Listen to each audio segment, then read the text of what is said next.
Well, question and answer. And Franck, are you going to read questions? Yes, we are. Okay, good.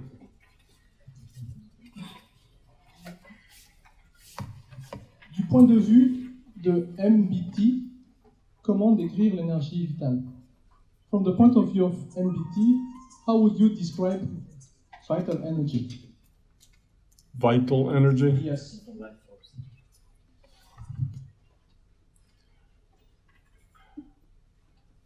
Well, I guess first we'd have to define life force or vital energy from a physical viewpoint. What does that mean? I think it's probably more like consciousness energy, or it's rule set. The physical system is computed, and it's probabilistic. There's a lot of some randomness and chance in the physical system. What happens to it, how it works, things that it experiences are part of the rule set. And vital energy.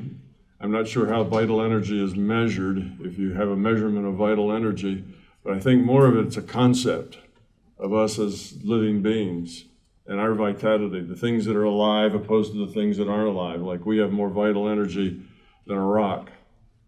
But I think that's more of a metaphor than it is of an actuality. Now we can measure fields and we can measure vapor pressures and other things that we give off, and that our life force, we can take Kirlian photography, and so on. But when we say that we've measured vital energy, I think that's more of a metaphor for our sense of being alive. That we have vital energy, rocks don't have vital energy. But the big difference there is we are conscious, and as consciousness we are emotional and we are energetic, and we want to go out and do things, and we have energy, and our commands to the computer make our body jump and move and dance and have energy too. But they are digital data. So I think vital energy is probably a metaphor for our vitality, for our life, life force. But it's not really a physical thing.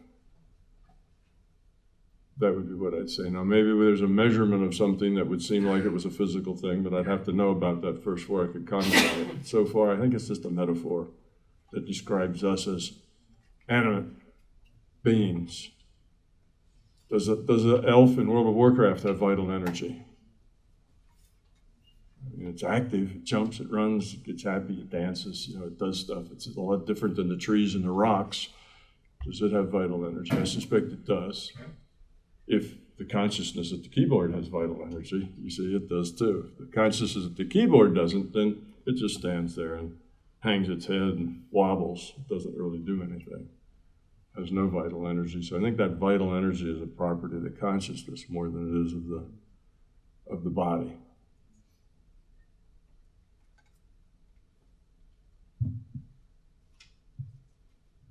French question. Qu'est-ce que l'éveil pour vous? N'est-ce pas de vivre dans les deux aspects physiques ou non physiques et non physiques en même temps? What does it mean, enlightenment or awakening for you? Does it mean that you're living simultaneously in the physical and the non-physical? Enlightenment is a word that is much overused. I would suggest that if anybody tells you that they are enlightened, that's a good sign that it probably isn't true.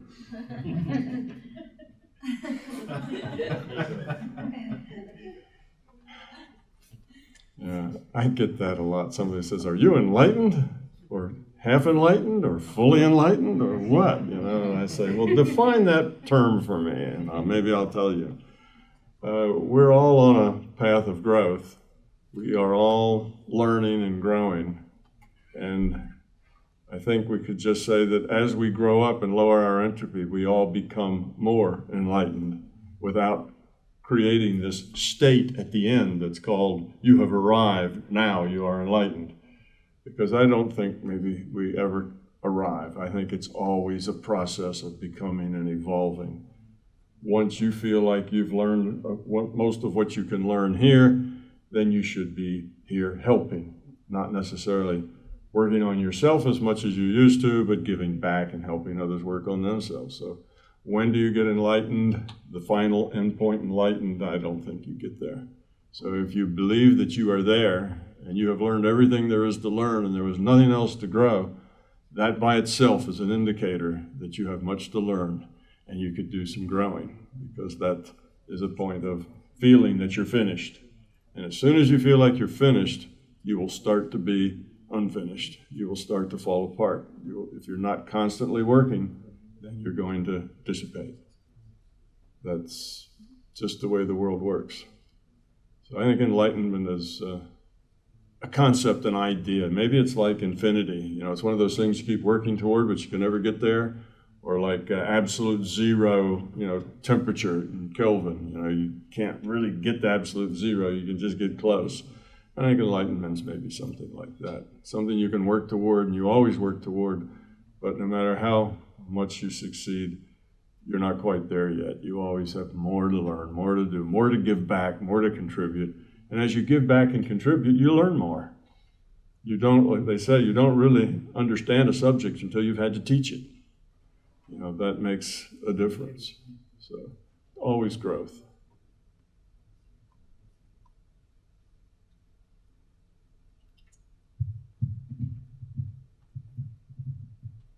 This one is in English. As a scientist and a consciousness researcher,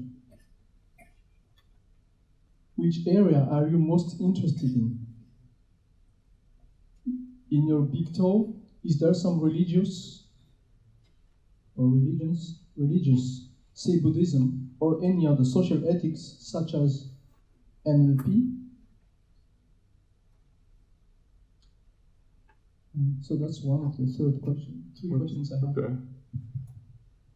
So which am I more interested in? You know, the physics or the consciousness research was the first part of that, and I don't see any difference between them.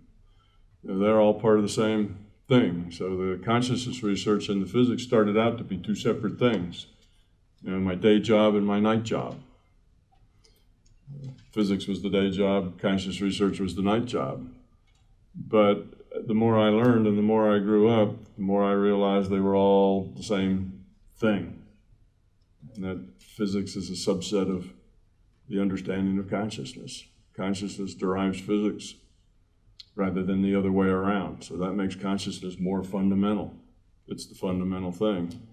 And then I would say that it's neither physics nor conscious research that is my main thing. My main thing, like everybody else, is growing up, seeing the bigger picture, expanding my decision space. So that's really what's important, whether it's consciousness or physics. But I find that they both kind of go together in that sense. Physics is important because it is a rational way of structuring the world. And consciousness is important because it's a rational way of structuring the world. One's a subset of the other. Was there another part to that, Franck, that I missed? Was there another part to that question? A different question, actually. Oh, okay. Different question. The same person. The question from Tatiana. How about Hemisync? Did you take part in its creation? Yes. Myself and Dennis Menerick found out that binaural beats were a very powerful driver of an altered state. And it wasn't my coming up with that, it was Dennis Menerick. We both worked in the same place. We were both in technical intelligence working. He's a double E, electronics engineer. Me, the physicist, and we had been going out to Bob's for probably a year, and we were trying everything. We got inside pyramids that were oriented to north. We You know, I sat on a stool with two big capacitor plates on either side of my head at about 200,000 volts, trying to oscillate my pineal gland at 4 hertz. If we could think it up, we did it. We were just trying to find something that would enable us to produce, reliably produce an altered state that would lead to a out of body, because we were working with Bob Monroe. He wanted to get out of body to be science, not just happenstance. So we were working on that, and anything we read about, anything we could imagine, we tried it out to see what happened. What happened with those capacitor plates was I had a headache for 2 weeks. That's all that happened. Anyway, Dennis was reading it was a Scientific American article. This is back in the early 1970s, maybe 1973 or 4. And it was written by a man, I can't remember his first name, his last name was Oster, O-S-T-E-R. So this has been in the early 70s. He published an article about binaural beats. And this odd thing that if you put a tone here and a tone here, you get beat frequency at the corpus callosum in the brain, and that some people thought that, it would drive EEG. So we said, Dennis came to me and says, look at this. And I looked, he says, let's try it. Of course, let's try it. We try everything. So we went out, we got an oscillator, we got all the parts we needed. He was not that far out of graduate school in engineering. I wasn't that far out of graduate school in physics, so we could go back into our engineering and physics department and borrow things, So we'd go get an oscillator here and some sound equipment there, and we were able to make, and signal generators and that kind of things. We could borrow them and put them back because everybody knew us because we had just been there, so we were on friendly terms with the departments. So he made a tape of binaural beats for us to listen to.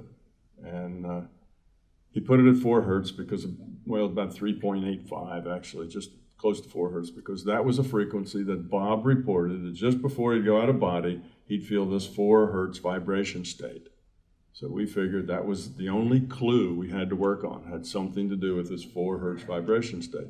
So we made these binaural beats, we put them at 4 hertz, we set the thing running and got into the booth and put on our headsets. And, an hour and a half later, it was like, wow, that really did, push you into an altered state. It was dramatic.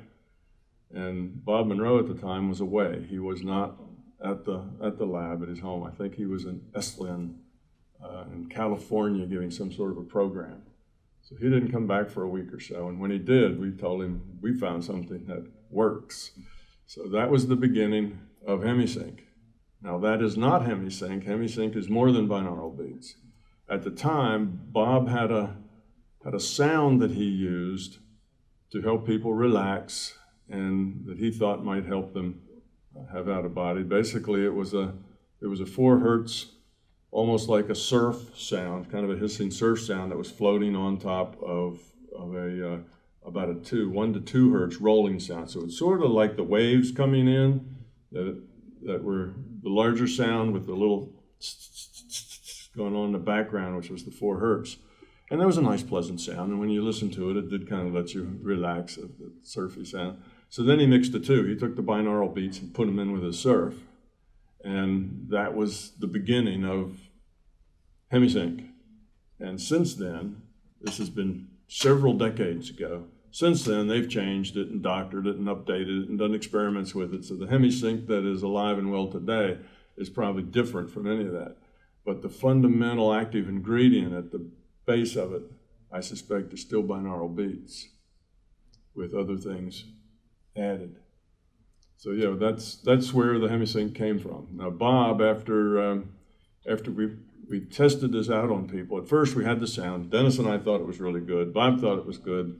And we said, I wonder who else would think it was good. Well, we started grabbing people on the street and said, here, listen to this. Our wives, our children, everybody we could think of, we'd come and put this on their headphone and not give them any idea about what it was and say, how did you feel? What happened to your attention? What happened to your consciousness?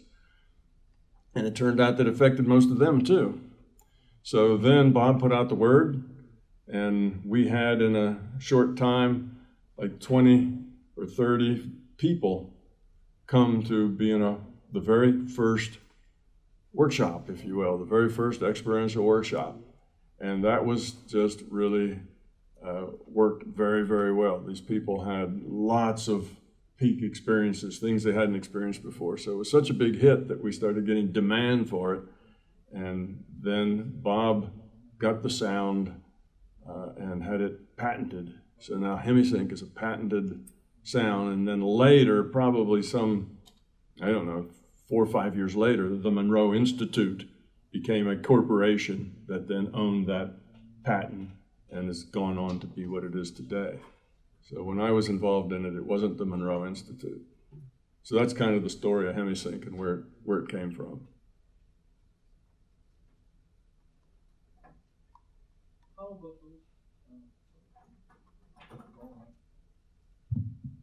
How about those laboratories or campus such as the one in Portugal? What is it going on over there that could help anyone to experience the inner and the outer worlds? That's the second part of the same question. Okay. Well, in Portugal, that was the International Association of Conscienciology, which is like biology works on life forms, or conscienciology works on the study of consciousness. And they are particularly focused on the study of out-of-body experience. That's really their main focus in that group. And it's not just a group in Portugal. They're a group that's worldwide. They have offices all over the planet. And their goal is a scientific study of consciousness, and on the side to understand the out-of-body phenomena better. That's kind of their core idea. And yes, they're doing things in technique. They're doing research in this pulsation state, how to create it, how to magnify it, how, and doing statistics on people who have this creation state, what sort of experience do they, this pulsation state, what experiences do they have when they have that pulsation, and what do they have when they don't, and what are the characteristics of the pulsation, and how can we measure it?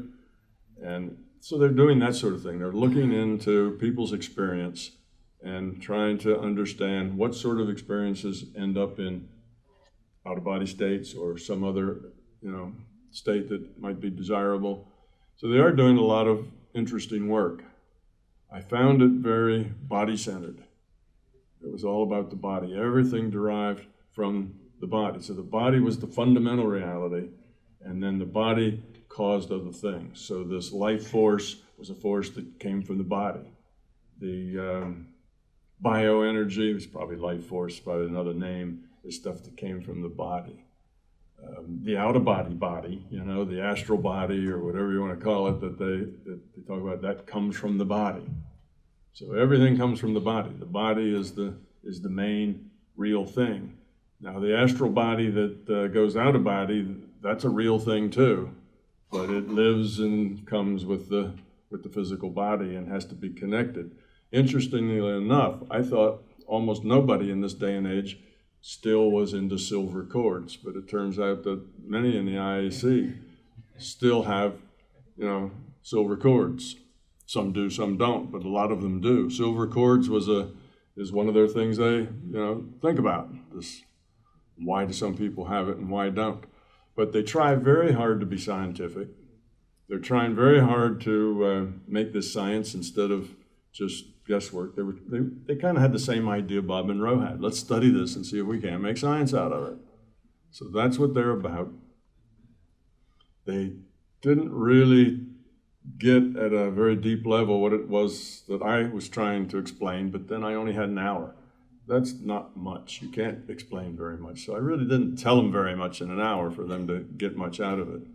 So they still pretty much are body focused there. But I met some wonderful people there.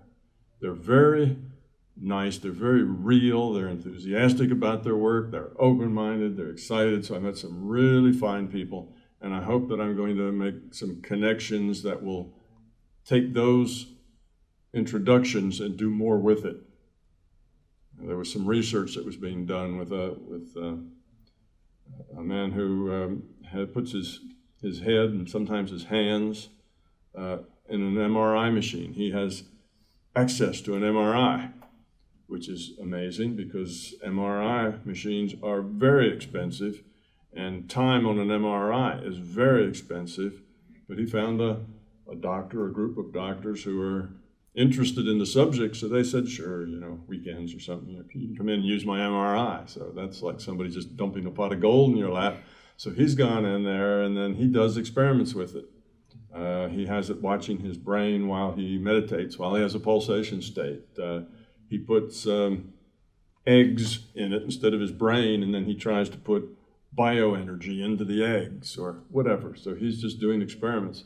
So we have a lot of really good people, open-minded, trying hard to make science out of something that seems to just defy science. And part of their problem, why they haven't in a long time really had a breakthrough, is because everything's physical-based. And it's really hard to have a breakthrough in how the physical creates bioenergy or consciousness or out-of-body bodies, you know, astral bodies, and why this is what the silver cord's doing. And to make that science is very hard because, you know, of course, from my viewpoint, none of that exists. The physical stuff is just data in a computer, and all of it's going on in consciousness in another reality frame, not even this reality frame. So that's a drastic, you know, departure from where they are. And they've got this system and this research and this experiment. They have a lot of inertia and a lot of, you know, energy put into what they're doing. And that's not something that anybody should expect to turn on a dime. Like suddenly just drop everything and go do something else. So I believe now that we've met and introduced each other, and I think we like each other, there'll be more communication between us, and hopefully that will lead to some talk and interaction. And I have some thoughts about his experiment that I really didn't have time to talk to him, but we kind of set up that we would talk and Skype later. And that is, with his MRI, he found that when he put his head under there and he was in his pulsation state, or he was, I don't know if it was out of body, but anyway, he was in an altered state. You know how an MRI looks. You get these like little colors, they're false colors, but they're colors around the head and around the skull, and it lights up where the activity is. So where you have electrical activity in the brain, then it kind of lights up, and then their false coloring puts colors at different degrees of lighting up, and that way they can look at the picture and see what's active and what's not. Well, he had some of the color that was showing up just looked like about a centimeter outside his skull. So he had his skull and some lights in there, and there were some little balls of light that were kind of floating off to the sides, you know, and that excited him because that seemed like it was his bioenergy or ectoplasm or some force coming, you know, beyond the skull, going out, because, you know, out of body, here you are, and your etheric body is coming up out of your body. So he was thinking we had some proof of some of that. And he also, when he was trying to put energy into the eggs, when he put energy into them, they would light up in this MRI. And when he stopped, they would not. And when he put energy into them, they would light up. So he obviously was doing something there. And he was thinking that this bioenergy was going into these eggs, and that the MRI was somehow reacting to the bioenergy. There we have now proof that bioenergy exists, you see. Now my thought was that his intent was to have something show up on this MRI that was different than just every other MRI, right? He wanted something unusual to show up on the MRI. This was really his intent when he's doing this. You know, he's trying to put bioenergy out there, but really what he's trying to do is show that there's something going on other than what's normal, and have it recorded by the MRI. That intent to create anomalous information then modified the future probability of what the MRI did.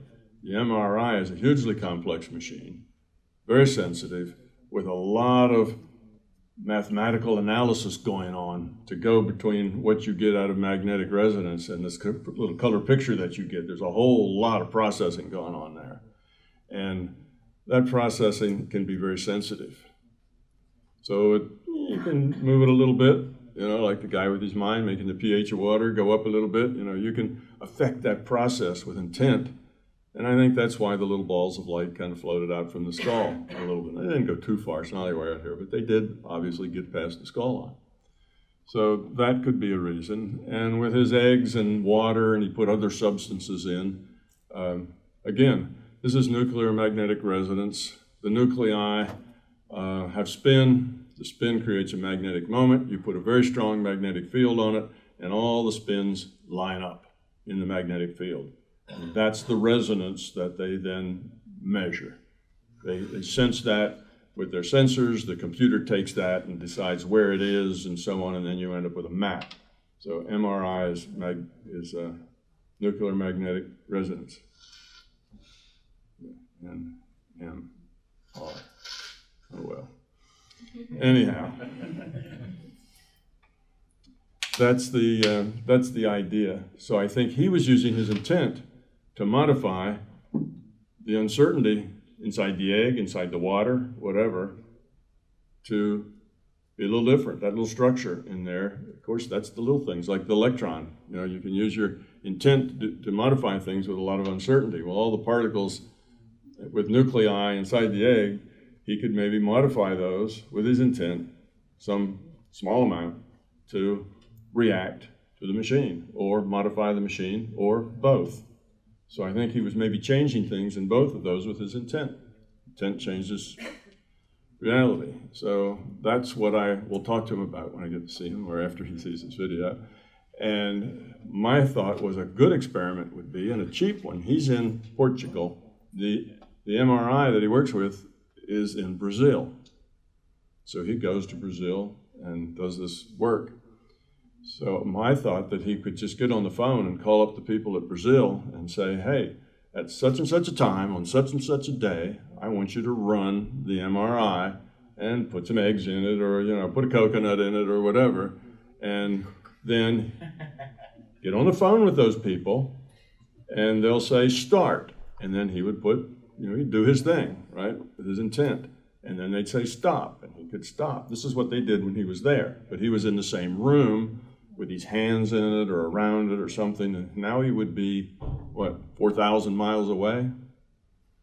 And I suspect it would work about the same. See, and that would be then a good thing. So there's experiments that we can do together and see just how they come out. So I'm kind of hopeful that all this will work out, and we have some more interesting things to learn there yet. Now the kind of the fly in the ointment there is when he's doing it that remote distance, can he do it? Can he have the same intent? Can he do it with the same energy the same way, or does he have a belief that says this will never work? Well, if he does, then it's a problem. You see, so that's going to be the only issue. But this is Wagner who's doing it, and he seems to be pretty good about controlling his energy. So I suspect he'll do a good job with it. And I'm hopeful that these connections will bear fruit for me and for them. So that's kind of the story with Portugal. A bunch of good guys who are trying real hard to make science out of this. And if you're trying to make science out of this, it almost is a no-brainer that you have to make it physical, because that's where science is. If you want scientists to say, wow, yeah, this is proof, and you've done it, if it's not physical-based, that's not going to work. So that's why they're kind of physical-based, because they want to make it science, and science is physical-based. Now, so I don't fault them. The way they're doing it. It's the obvious way to do it from that viewpoint. If you don't really understand the virtual reality concept, it's an obvious way to approach the problem.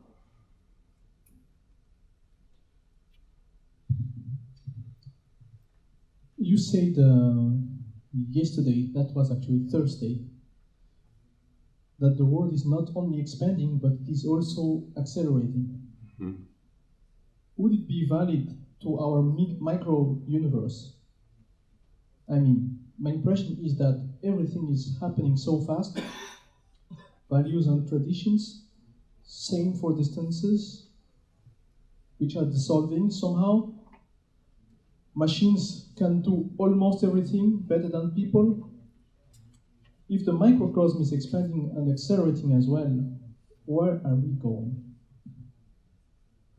Well, that sounds like a question about physical process. You know, if the physical universe is expanding and our sense of space is actually decreasing, but it's, you know, we all feel closer together. I mean, here we are, you know, I'm in France, right? And it's all over the internet. 20 years ago, all that's impossible. You know, so things are getting smaller, which actually is speeding up the pace of sharing information. Used to be a scientist would discover something, he'd write a paper, and over the next 50 years, maybe 100 people would know about it. You know, it just travel in small circles. It's not like that anymore. Now we put stuff out there and hundreds of thousands of people read it in a week or 2 weeks. So things are speeding up here, but this is physical stuff, and it's according to the rule set. And I think most of our sense of getting faster and more hectic and more data and more information is just the time that we're in. We are in the very first stages of the information age.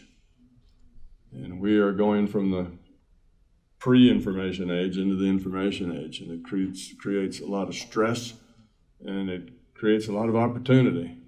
And everything is changing very fast.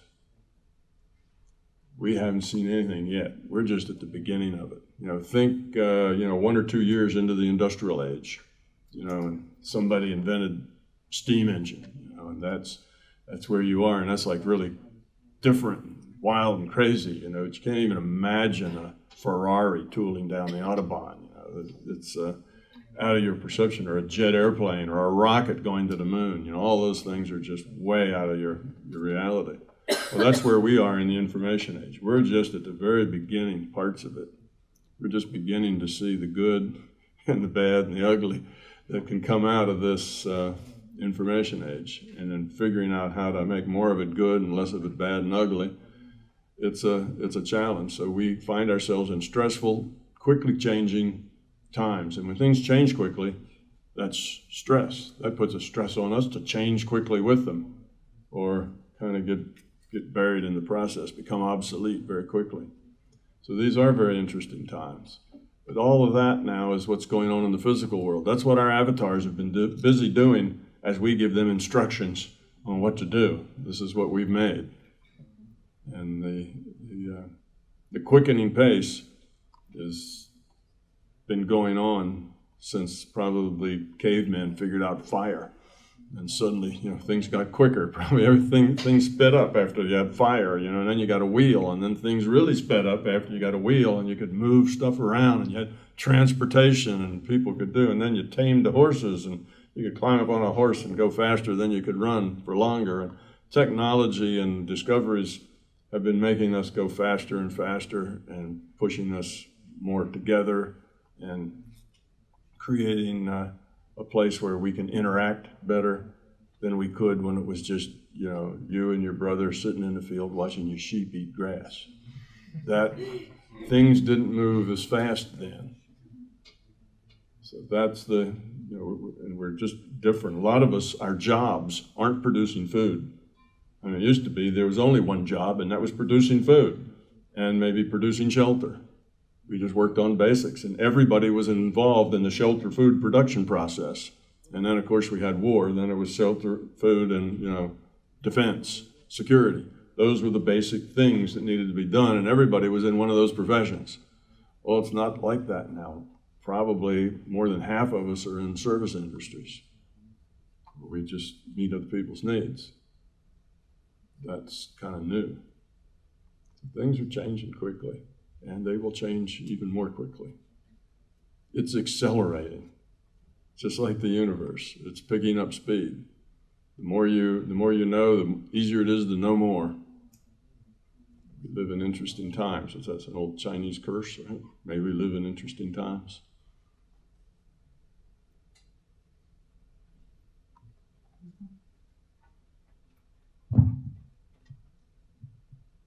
This one is in French, so I'll translate. Pour me soigner, est-ce que je peux utiliser la même technique qu'avec celle que j'utilise avec d'autres, ou y a-t-il de légères différences à prendre en compte? When I do healing on myself, do I use the same technique as I use on others, or are there slight differences that I should be accounted for? Use mostly the same techniques. You don't need to use anything any different. You can make yourself show up in that little gingerbread outline and do everything the same way. Again, that's just a tool. Has nothing to do with your body, really. It's just a tool for focusing your intent, which then will change things in your body. The only difference in working on yourself is that you have to be detached. You have to not really have any attachment to what you see. So if you're working on yourself and you see a big black spot, you got to say, black spot? I don't want any black spot there. Black spot, go away, you know, and you start to struggle with, was that really a black spot? No, I just made that up because I'm afraid that I might see a black spot. So it was that fear that I might see a black spot that made the black spot, but then maybe it was real. Maybe it wasn't my fear, and you get all wadded up into stuff. So if you're not detached, then you can very quickly get wadded up in fear and ego. That's the main difference when you're working on yourself or working on your children or working on your spouse or your parents or somebody you have a strong emotional attachment to. If you can approach it without any attachment, then it works just the same way and just as well. A lot of people have trouble with that. That's why a surgeon won't operate on his own family. If you're a heart surgeon and somebody in your family has heart problems, you don't operate. You get some other surgeon to operate because you're not going to make good decisions because you're so invested in the outcome. You can't think that clearly. You'll get stalled up in a fear ego problem. So doctors don't work on their own for that reason, and that makes it a little harder to work on yourself. But eventually you kind of get that idea that whatever happens, and you deal with it, and then it's not so much a fear, and then you can just do it. And if you see black spots, that's because there's black spot there. You know, you can work on it. It gets easier with time.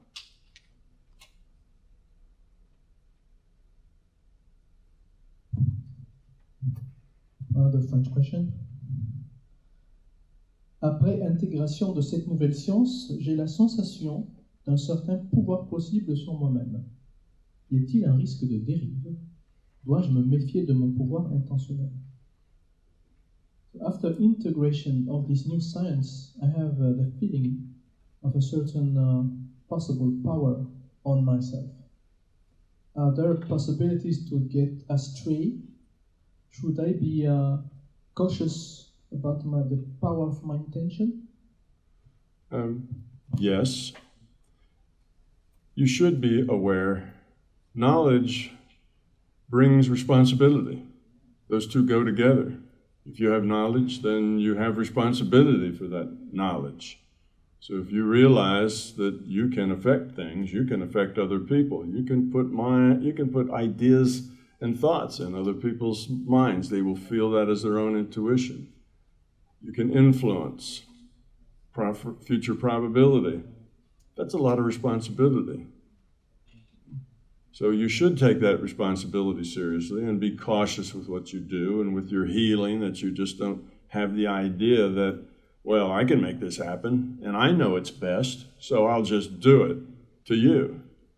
That's a bad attitude, you see.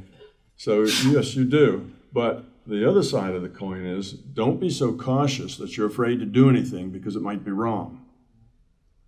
Particularly if you're a beginner, you're just not going to hurt anybody.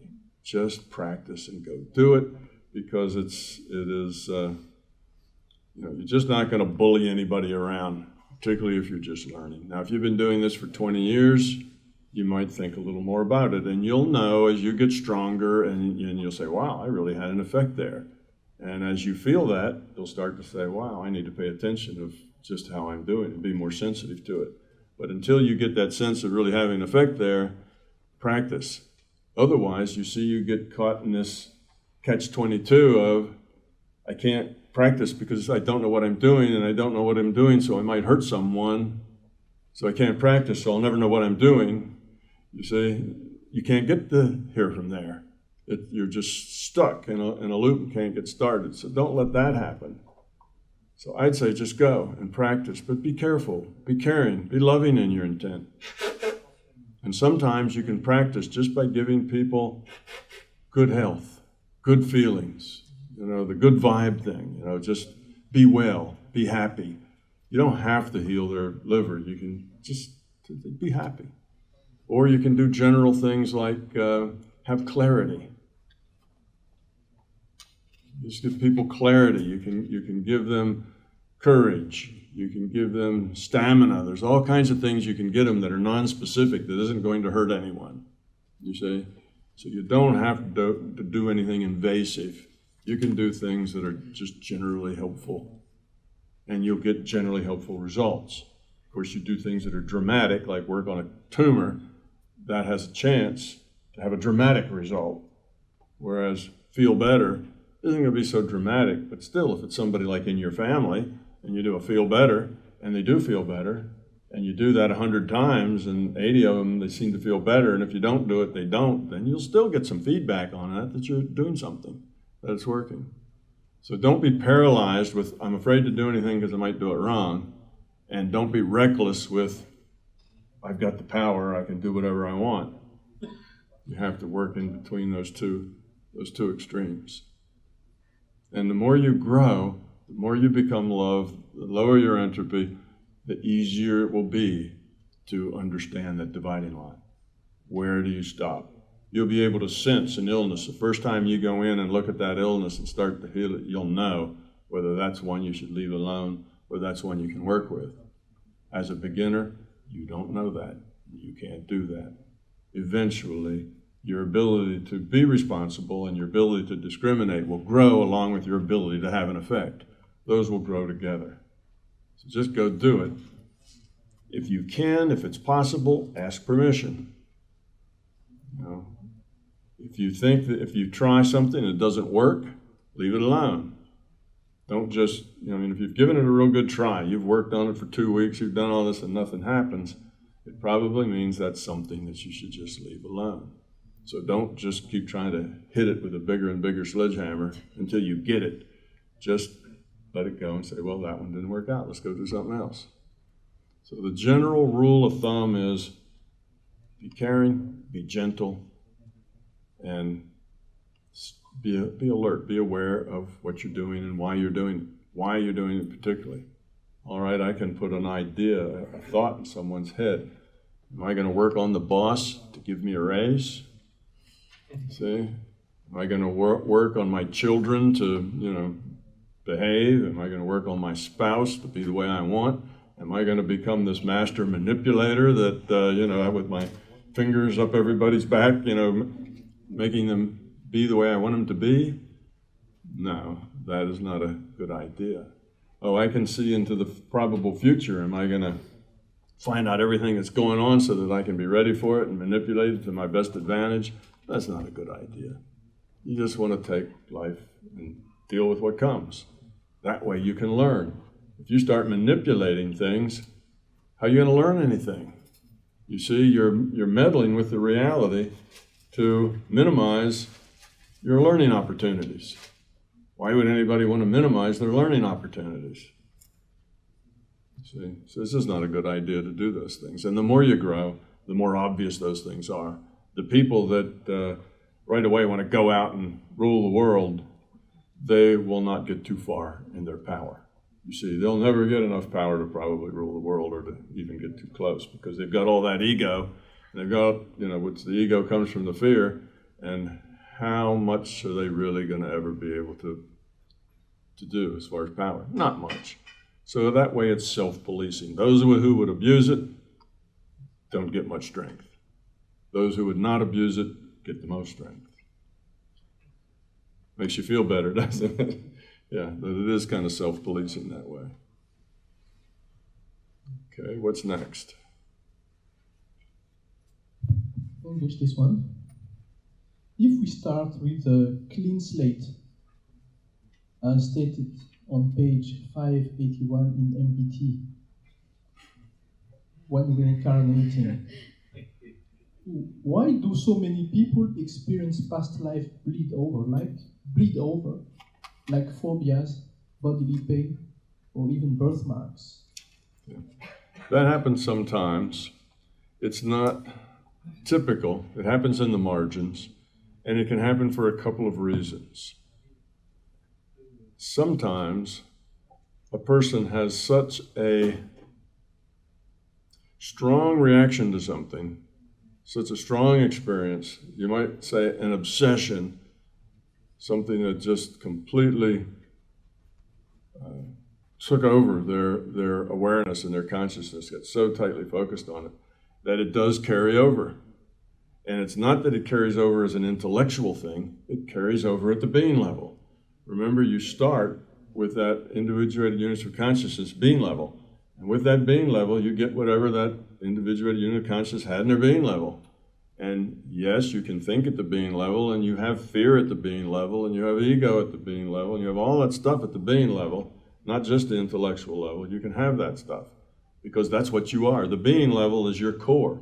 It's who you are at the core of your being. It's really who you are. Strip away all the cultural stuff that you're doing just because you learned it. Strip away all the image that you have, and what's left at the core of your being, that's your being level.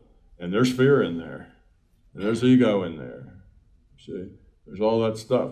So if you have some really dramatic fear, obsession thing that's at the being level, well, that gets passed on. That's part of what you get from the being level when you start out. So that just comes right on along. Okay. So that's one way that things get passed like that then show back up. You know, like somebody comes in with a phobia and they trace it back.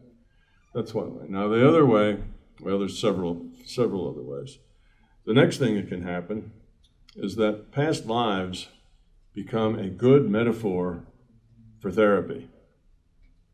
Past lives are really a good metaphor for therapy. So somebody has a phobia, you see, you can, and they don't really know why they have the phobia, they're just afraid of spiders. Well, part of the problem with a phobia is that you don't have anything to relate it to. It's not rational. It's a completely irrational response that you have. And it's not like I'm afraid of spiders because I got bitten by a spider and it almost killed me. See, that's not so irrational, but I'm afraid of spiders because I don't have a clue. I'm just terrified of spiders. Now, when you have things like that, it's helpful if your therapist can point out a cause, because then you can deal with the cause as opposed to this thing you can't deal with because you don't know what it is and you can't get a handle on it, so you're just kind of stuck with it.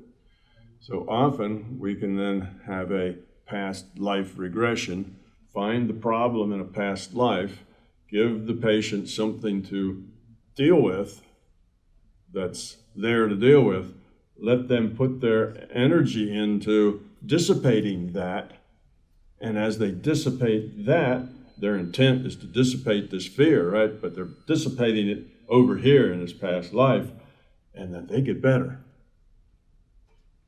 See, what we've done is set up a metaphor for them, but it's not them because they don't have to admit that this is really my problem. This is this past problem over here, but if I fix that, I'll be all right. So it just works perfectly. It gets them out of having to feel responsible for this irrational thing that they have. Here's the cause of it, and it's something they can deal with. Otherwise, you're stuck with saying, you have this irrational thing, just get rid of it. See, that doesn't work. They can't do that. But they can do this other thing because now they've set up something where there's process involved. So sometimes past lives becomes a very good therapeutic tool. Not necessarily because it's accurate, but because it works. It sets up a right format for the intent to modify reality. That's what it's doing. It's creating a path that can work. See, so that's the second reason why those things work. So both of those reasons, one of them actually did carry something over, and the other one is using the past life as a way to focus their intent on doing something differently. Gives them a way to objectify what they're doing.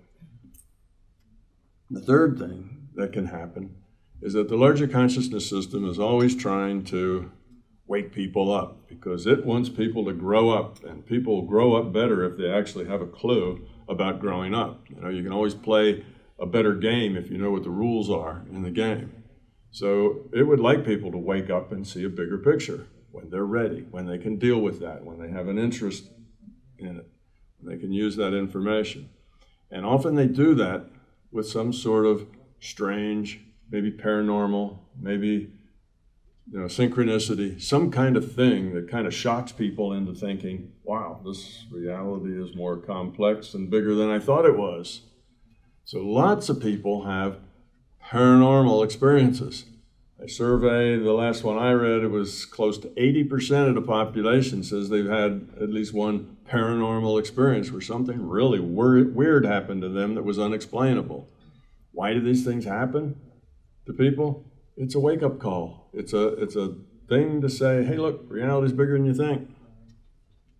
And some of them, after that, start Googling and getting interested and finding things out, and it wakes them up and gets them moving. Some of them just feel like they must be nuts and they never tell anybody. See, they're the ones that aren't ready for it. So there's all kinds of things, and then some of these things where we have these amazing effects, like somebody has he mentioned things, somebody has a birthmark or something that is identified as a birthmark on so-and-so that was 200 years ago that he identified with. And he says, yeah, look, that's who I was. And you go back and you look at the picture, and sure enough, there that guy has this big birthmark, and so does this person who did that, but he didn't know that to begin with. And, look at that. And some of that is just set up to wake people up. And some of that is just what it says. They identify with that person, they've got that information, and sure enough, the identity, pans out with the evidence. So you see, there's different ways you can look at things. They can happen for different reasons. Sometimes people are sensitive. That information's in the database. And if they had a strong connection to that character, then maybe they just feel strongly about that character enough that they look it up and find a connection. Or maybe that strong connection to that character that was maybe an ancestor of theirs is put into their mind. Maybe that's just a little nudge from the system that says, hey, you ought to check this out because, this is where you come from. Oh, really? Tell me more. And that may be it. So there's always 4 or 5 ways that you can get to the same endpoint, and you really don't know which way somebody's gotten there. Like the little boy who was 4 or 5 years old and said he was an airplane pilot in, World War I, or I think it was World War I. He was an airplane pilot, and he could tell his parents what kind of plane he flew, and all about it, what his name was, who he was, and of course they didn't pay much attention to him, but because he stayed with it, and he was all things airplanes, he was an airplane boy. And then they took him enough seriously to look it up, and sure enough, there was a person by that name flying an airplane just like he described. And that's in the literature, and there's researchers that just research these things, and there's lots of them that make connections like that. Well, there's several ways that could happen, right? He could have been nudged to do that. He may have just been very tightly connected to that person. It may be the system just put that together for him so that it would amaze people and they would see that it's a bigger reality. Hard to say. But those things do happen. And for the most part, when you read them where they've been researched by credible people, they're honest. Nobody's making it up. Those things, a lot of those things are true. And that's the way they work. They're not always the way people think that they work. Sometimes they've worked in a different way, but they're mostly true. Very seldom do you have people that just make that up because they want attention, particularly if it's some little boy that's 5 years old, There's a lot of that strange stuff that goes on. So those are just some of the reasons. You have to look at each strange thing, and you can come up with several ways of why that might be that way.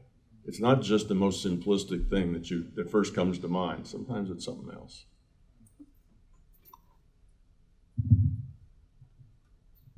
When someone is really creative like Mozart, or an engineer building a new device, is that person tapping into something in our own, or really creating something new?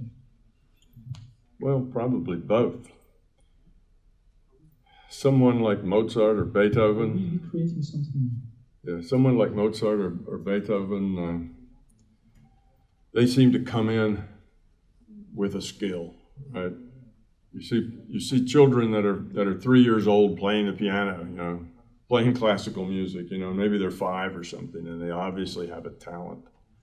And that's, if they're playing it at 5, it's because at 3 they walked over to a piano and started to play with it. And that's just strongly drawn to that. And then they turn out to be, you know, the #1, you know, classical pianist on the planet or something, because that's their whole life. And music is something that just comes natural to them, where it takes somebody else years to learn it, they pick it up very quickly. That could be, again, many things. It could be that they were musicians and loved it and were so totally committed and focused on it that that was their entire life, and they got a lot of that still on the being level. That's who they are, you know, that's the fundamentals. Now, generally, you get basic qualities there, and they're not necessarily so specific as piano, but it can be specific. It just depends on that entity and what he did and the energy that he brought to that incarnation. So that's one thing. It may have just been that he's been there and done that before. That's why he's so good at it and picks it up so quickly. Another thing is, it may not be that at all. It could be he just connects to that energy. You know, maybe he's channeling Beethoven or channeling, you know, Mozart, and he's just in tune to that, and it comes to him naturally because he's getting a lot of that information. Now, why is he in tune to that? Could be that just was done because we wanted to show everybody how weird life is. It could be, who knows why. You know, maybe this was his time to shine. Maybe he was one of those individuals that said, nothing ever good happens to me. You know, I'm just one of the little people down in the bottom of the barrel, and that's why I can't do anything. So maybe he got put back here where he had talent. He had something that, you know, made him special. And now see if he grows up from that, or see if it's still the same old person that it was before. So, you know, you can think up lots of reasons why it might be that way. And generally, we don't really know unless you bother to go in and research it, and there really isn't any point in that because it just is what it is. So there are many reasons, but yes, that kind of talent is very unusual, that kind of interest. You know, 5-year-olds are interested in playing, not playing the piano. They just want to play. So if one of them really wants to play the piano, then that's special. And some people are very, you know, very bright or have skills that they come in with. Not often, but sometimes. This is one of those anomalies that happen in a digital reality.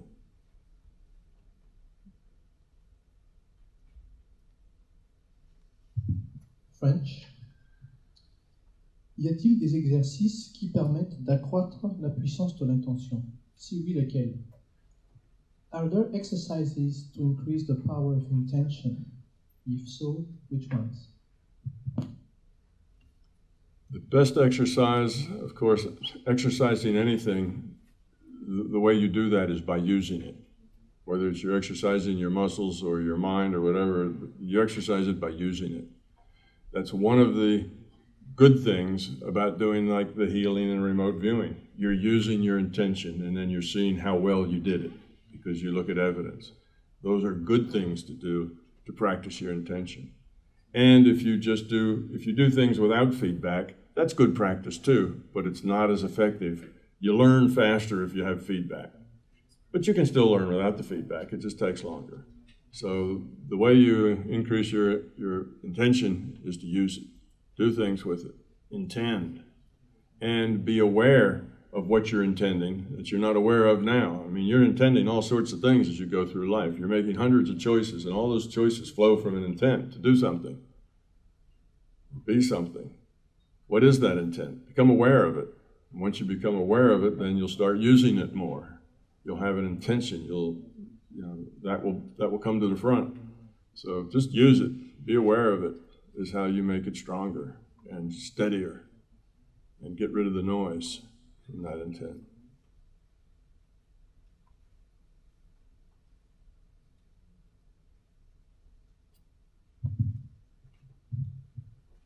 English.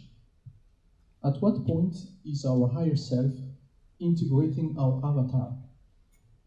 Is it when our parents' reproductive cells meet, or sometime before, or sometime after? Okay, when do we get I'm going to translate in French. Ah, okay. À quel moment la rencontre entre le soi supérieur et l'avatar se fait-elle? Est-ce pendant la rencontre entre les cellules reproductives de nos parents ou au moment avant ou un moment après? Okay. I'll kind of rephrase that. I hope it doesn't wangle it too much. And that is, when do we actually get attached to our avatar? You know, before it's at conception, sometime before birth, after birth, when is that connection made? Well, it depends exactly when. I don't think it has to be at a specific time and always at that specific time. There's nothing that's driving a very specific time. Where the driver is there enough information? Is there enough decision space? Is that embryo making enough decisions that they're interesting enough that a consciousness would learn something by, you know, making those decisions? In other words, a decision without a consciousness, it's a computer character, right? A non-player character. If you don't have a consciousness connected to it, making those decisions, it's just making, the computer's just making them. You get to a point where they're interesting for a consciousness to become involved and start making those choices, then that's when you can connect the free will awareness unit, data stream, connecting the free will awareness unit to the computer assigned to that particular avatar. And that might be in utero, probably, I'd think after 3 or 4 or 6 months maybe, when there's enough action going on there with sight and sound and ability to hear. You know, they hear things, they hear their parents talk, they hear music, you know, they can do a little punching inside mom. They have things to do and choices to make, and that could be a good start. You know, you got to start out slow when you're learning something as big as that. You know, you're learning how to interpret all this data. So I would say sometime in there, probably so. But what if not? What if the computer continued to play that character until birth, until 6 months after birth?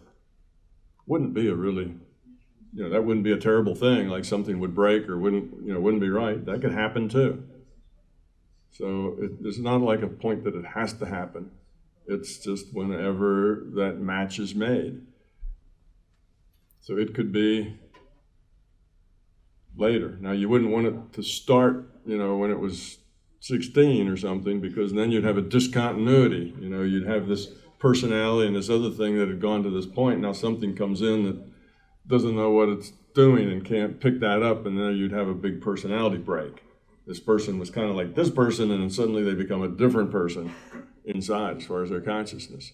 And we know sometimes that happens, right? Sometimes people have dramatic personality changes. Well, that might be one of the reasons, or it may be something else, maybe a rule set problem.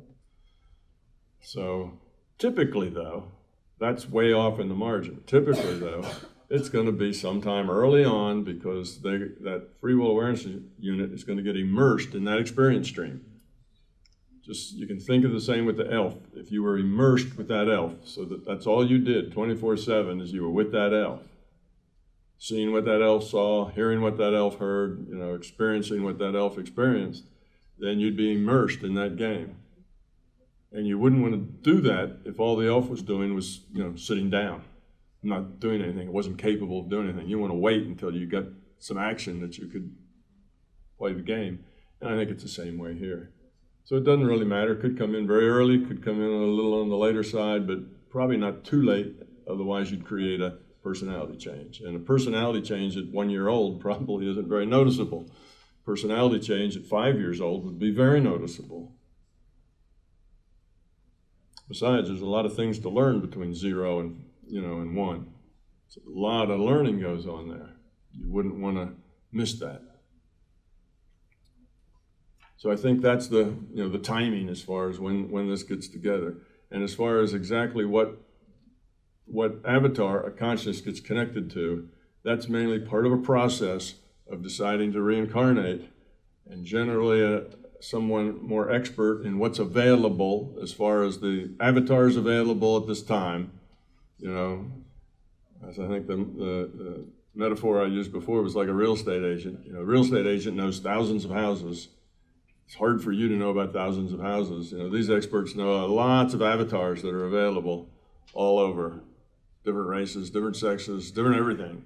And they kind of have an order for one that will kind of give this sort of experience set, or looks like that's promising, and you get plugged into that one. There was probably another 2,000 that would have been okay too, and you probably just pick one. Unless this is a very special case, and you happen to be coming back as a second, let's say a second incarnation, as let's say a son to yourself. So now your individuated unit of consciousness has avatars for both the Father and the Son, you see. That could be very educational for someone who had issues with that, to see both sides at the same time. That would make an easier connection. And that father and son would be very intuitive with each other, and they could understand each other better than otherwise. So sometimes there's reasons for those kinds of things. But again, they're in the margins. Every once in a while that sort of thing happens. Whereas most of the time it's like, well, one out of 10,000 of these would all give that person about what they need. Here, take this one. And then that's the one you deal with, because it doesn't matter. You see, any incarnation in almost any form, at any sex, at any place, is going to give you opportunities to grow. It's just a different set of challenges here or there. And all of them are opportunities to grow up. And then you'll get another opportunity, which hopefully won't be just the same thing, because doing the same thing over and over again sometimes gets dull and you don't learn as much, so do something else. So the system, I'm sure, takes that into account. What have you been doing? What's kind of different than that? What's going to give you a different perspective on things? Oh, you've been this race and this sex, 2 or 3 times. Well, let's try a different race and a different sex. Give you another perspective on existence.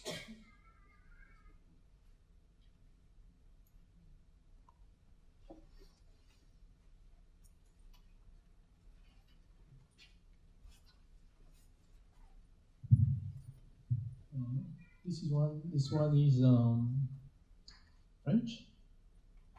Le système de conscience nous soutient lorsque nous allons dans son sens, c'est-à-dire que l'on agit dans le but de baisser l'entropie. Les personnes qui font du mal, comme le vaudou, est-ce que cela fonctionne? Cela veut-il dire que le système les soutient aussi, et l'entropie dans tout ça? For those people, in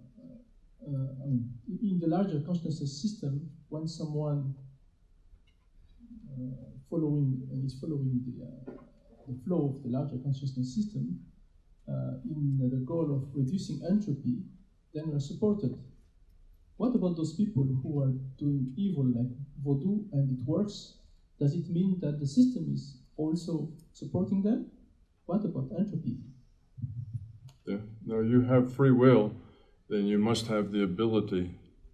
Oh, I'm sorry. Not ready for me to go yet? Oh, go ahead. If you have free will, you have the ability to make poor choices as well as good choices. Otherwise, the will wouldn't be free. You can't say you have free will, but you can only make this set of choices. That's not free will. So you get to do it badly or you get to do it well. That's what free means. You can do it badly and de-evolve. You can become more and more fearful. You can become more and more egotistical. So that's why we have people that do horrible things. They're not very grown up. And some of them, are just beginners that maybe are beginning at a low level of quality of consciousness, and they just haven't grown up very much. Others have grown up and then have de-evolved and have gone backwards for a while. So we get all of it here to deal with. Now, the larger conscious system helps those of us who are trying to lower our entropy. We have, things that help us. We get, we get wake-up calls. Something amazing happens to us that kind of points us to a bigger reality. We get synchronicity that gives us information when we need it. We get parents that, give us open-mindedness as a trait, because the parents are open-minded. We get all kinds of things. We get help. We get stuck in situations that we need. If you're doing evil and you're adding to the chaos instead of lowering entropy, you're increasing it. The system does not help you lower. It does not help you do chaos. You have to do that on your own. It's your own choice. But it does not interfere and keep you from doing chaos either, because then it's interfering with your free will. So it doesn't give you any help, but it doesn't try to stop you.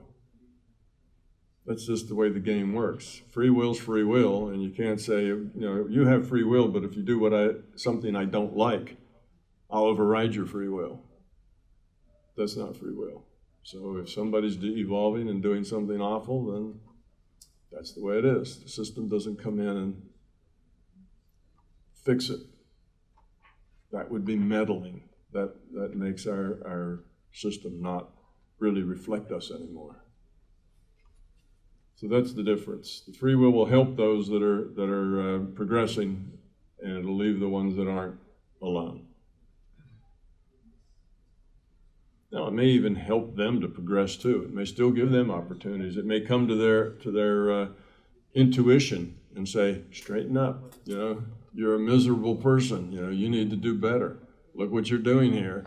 It may do that, but if you're really kind of a mean, unpleasant person, then that often doesn't help.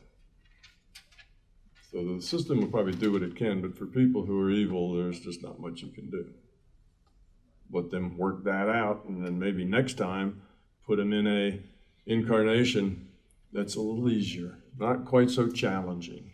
Give them something that they can succeed at more easily. Give them a gentle place without a lot of stress, without a lot of challenge. And maybe give them a few of those, and they build up a little more positive, and then, so the system will work with them, but free will's free will, and the system generally does not interfere with free will.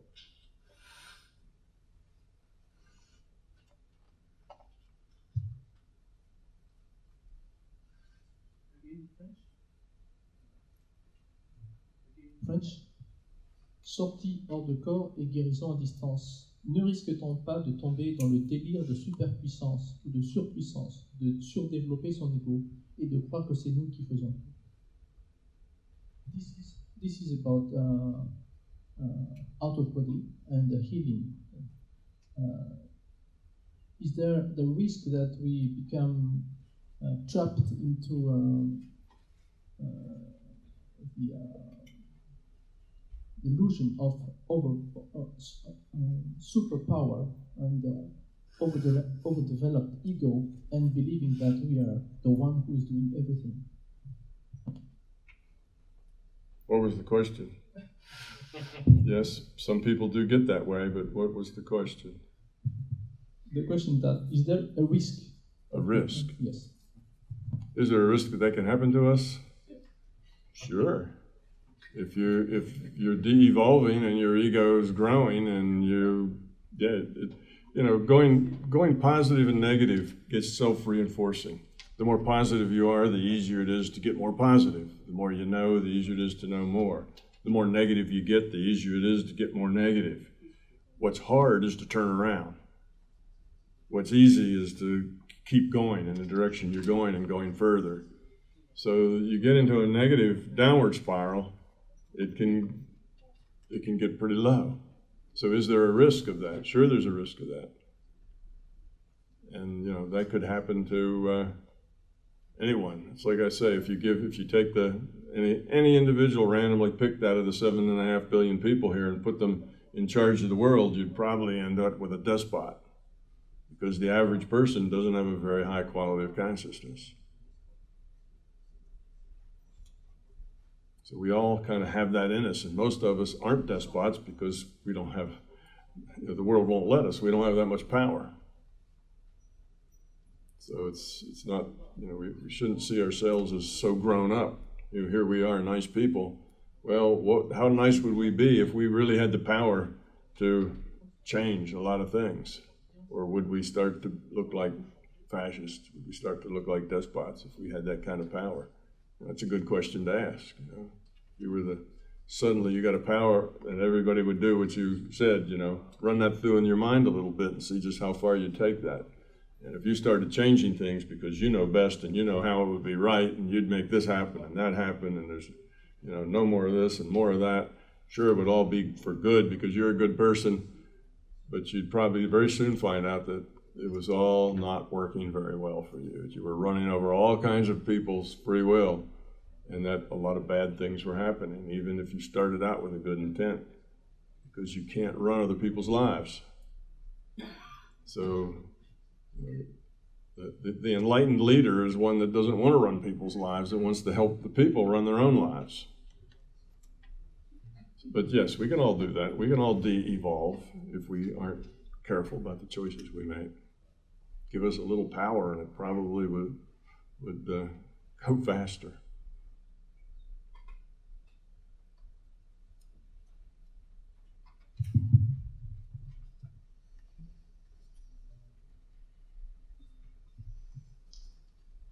To generate the probability distribution of a given event, the LCS must own a giant Monte Carlo simulation. Would it be just as resource consuming to do this as it is to do a bottom-up calculation, given the unique nature of so many phenomena? We're going to translate this first. Le fait d'engendrer des probabilités de distribution d'un événement dans la conscience étendue doit se faire sur une grande simulation Monte Carlo. Est-ce que cela prendrait autant de ressources de le faire comme celui de faire une simulation de bas en haut, compte tenu de la nature de ces différents phénomènes, uniques de différents phénomènes? And the answer to that is no. It's a good question. And the question, you know, is about the efficiency of the simulation process. In order to have a really good, a really accurate probability distribution, the system who owns the whole reality has to run the experiment, has to do the detailed calculations to create the probability distribution. And the question is then, of course, well, if it's going to do all that, couldn't it just do the deterministic model in the first place? And the answer is absolutely not. There's a huge difference. Here's the huge difference. When it's doing a probability distribution of a particular situation, it only has to do it once. Okay, so we talked about that cannon. All right, it can take that cannon and it can fire it 1,000 times or 1,000,000 times and have a really, really good distribution. It's done. Every time a cannon fires, it doesn't have to start over and make a whole new distribution. That distribution is going to work for that cannon, and they can tweak it a little bit for the next cannon and maybe tweak it a little bit for the next, because they've done all the hard work. Now it's just maybe little mods here and there. So they only have to do it once. That's like, for determinism, that would mean that only one cannon ever existed once. And you'd have to do those calculations. But there's hundreds of thousands of cannons that exist and that fire and whatever. And every one of them has to start from the ground up. Every time somebody touches a flame to that fuse, you got to start with, 100 billion molecules that have to be considered every single time. Probability distribution, you do it once, and then maybe you can tweak it if you need to. The second thing that makes it a big difference is that you don't always need that level of fidelity. You see, if you do it deterministically from the ground up, every time has to be super high fidelity to 27 decimal places down to the nearest quark, because that's where you have to start to do it. So everything is super high fidelity from the ground up. Starts at the ground. It's as much fidelity as it's in the universe, you see. But most of the time, you don't need that kind of fidelity. In our day-to-day life, your fidelity doesn't go really past more than 2 decimal places, probably, or 3, in the things that you measure, the things that you do. And for most of us, it doesn't even go that far. Again, look at a star. You look at a star, all you have to compute is a light. Point of light, that's all you have to compute. if you have to compute that from every atom, molecule, and quark in the whole universe so that you see all those hundreds of stars, you know, and you have to do the whole universe with billions and billions and trillions of calculations to come up with that light, that's pretty inefficient. So that's, you know, those are two problems. The simulation that's probabilistic runs at no more resolution than is required by the problem. It doesn't run this 1,000 case or 1,000,000 case probability distribution if all you're going to do is scratch your head, you know, or something like that. It's just no point. If you're going to look at the stars, what it's going to do is give you a probability distribution that's good enough. Now let's say we're using those, we have that probability distribution for those cannons, and the balls are going to land here and here by probability. So the thing fires, and the probability says, well, random draw from the distribution is going to land here. Random draw from the distribution is going to land there. Well, if it was off by a foot, would it make any difference? No, nobody knows where that ball's going to land. It's not like somebody would say, you're cheating, it should have landed over there. You were off a centimeter. Your fidelity isn't good. Of course not. See, it doesn't have to have that kind of fidelity. It lands, you know, if it lands on the opposite direction from the gun, you know, if it lands behind the gun, somebody can say cheating. But if it just lands anywhere sort of out there where it might land, then that's good enough. So the probability distribution can be pretty relaxed. It doesn't need to be this, you know, super high-res probabilistic distribution. Just any old sort of probability distribution would work. So for those old Civil War cannons that were so inaccurate, if you shoot a ball out of them, I mean, it could have landed, you know, anywhere from over here to over here. It could have gone real short or long, or who knows what they were, because their manufacturing wasn't that precise. So they didn't need to run 100,000 samples to get a distribution for a Civil War cannon. They probably only had to run 10 or 20 was good enough, because the uncertainty is so high, the resolution doesn't have to be but so high. You see, in the real world, it's full of uncertainty. So there's two things there. Generally, it only has to run it, has to do the distribution one time, and then it can modify it if it needs to. Or if things change enough and now you get some kind of high-tech cannon with, you know, laser-etched, you know, barrel that's very accurate, now maybe you need a new model. Or maybe you can adjust that model. And now maybe you do have to run with a higher resolution probability distribution if somebody's going to go out there and measure. But even that, if you're just firing it, nobody knows whether that ball, you know, should be there or someplace else. So that still, all that accuracy isn't that important. You can just draw something, and if people don't say, my God, that was weird, you know, it shouldn't have landed there, as long as you don't create those kinds of things, well, even if you do, people say, yeah, strange things happen. So that's why I guess strange things happen a lot. You know, things happen and people think, wow, that's just impossible, that shouldn't have happened. It's probably because the probability distribution isn't any tighter than that, because it doesn't have to be, and strange things can happen. And sometimes you draw that random draw out of that distribution, you get way out under the tail, something that's improbable. So life is improbable sometimes. Strange things do happen. It's the nature of our reality. But it's a huge difference. The deterministic way starts at the smallest fundamental particle, fundamental with quotes around it, the smallest elementary particle, and calculates that up through atoms, molecules, everything, and everyone there, you see. What about weather?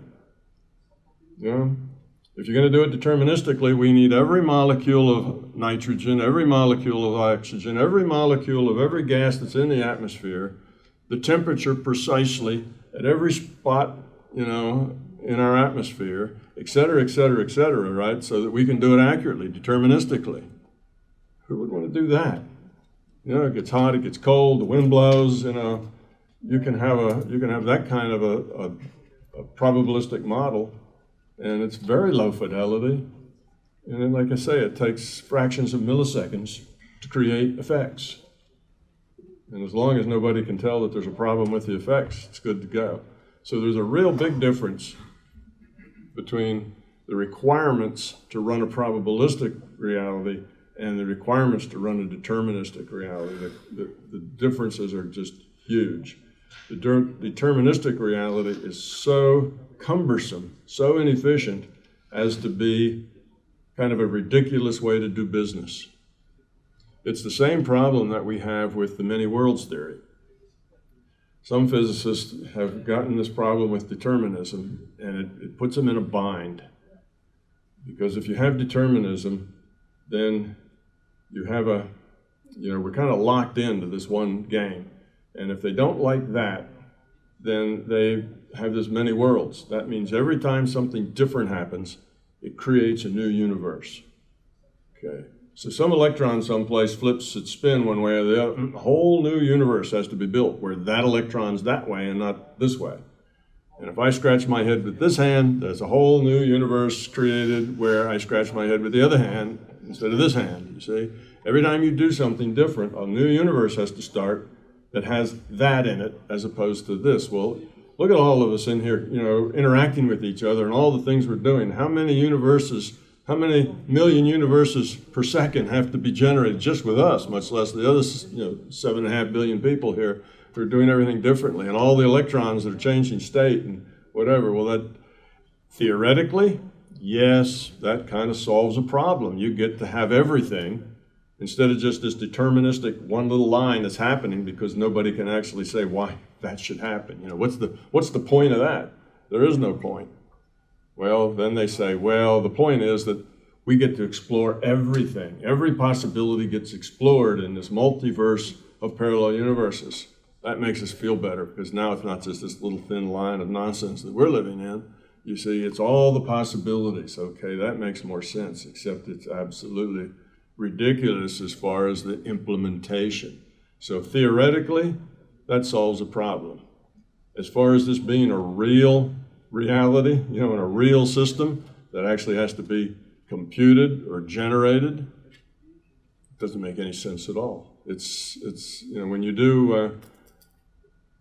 do science, there's a couple of things that you have to keep in mind, and one of them is Occam's razor, which says if the solution isn't simple and efficient, it's probably wrong. Because nature has evolved, and it evolves efficient processes. The ones that aren't efficient go away. They die off and don't continue. So when we look around at how our reality works, we find that the fundamental truths are all simple and elegant. We have Maxwell's equations, 4 equations, the biggest one's about that long. Of course, it's got some funny characters in it that stand for things that are that long, but still, it's just this little bit of math, and it explains all of our electrodynamics in the macro world. Elegant, you see, very concise, very elegant, and a few assumptions. That then sounds like that's true, probably true. Okay, then we have other things that have lots of assumptions, like string theory. We have string theory. String theory has, depending on whose theory you're looking at, somewhere between 10 and 14 assumptions in the dimensions, plus a whole set of constants and other numbers that have to get used as well. There's all these assumptions. Well, if you use enough assumptions, you can explain anything. If you've got enough, free cards, right? I mean, you're playing poker, and you get a hand of, if it's 5-card poker, and you got 5 wild cards that can be anything you want. Wow, that's good. You got 5 things that you can assume them to be anything you want. With those kinds of assumptions, you can't lose. And it's the same with building a reality. If you get lots and lots of assumptions, you can explain anything. So Occam's razor says that we need the simplest, most economical, most efficient process is the one that is most likely to be true because nature, our reality, is fundamentally parsimonious. That means it doesn't do anything that isn't useful, that isn't helpful. It doesn't do stuff just to do it. Inefficiency goes away. We're left with a very efficient thing here. And lots and lots of assumptions don't play well, don't work. That's part of the trouble with particle theory. Every one of those particles is an assumption. Because all we do is look at effects. And we make up models that are particles. And then we play all these models against each other. And we're starting to pile assumption on assumption on assumption.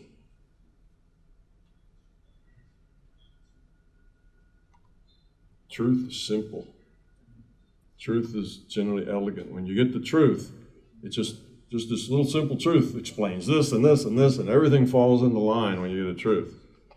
And that's one of the hallmarks of fundamental truth, is that you don't have to be a mathematician to understand it. Fundamental truth, you can just tell people and they can get it, because it's just that simple. If it requires 3 pages of equations, it's not a fundamental truth. It still might be true, but you're working into the details then. It's not fundamental. Fundamental truth is simple. Einstein had a comment that he had I think it was an aunt of his, and his comment was that if he couldn't explain it to his aunt, then he didn't understand it well enough himself. His lack of ability to explain it to her meant that he really didn't have a fundamental grasp of what it was all about. And I think that's probably a good attitude to have.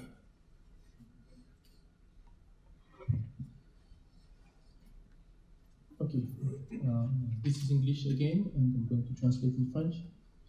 How does intent bias the probability distribution of the draw out of it?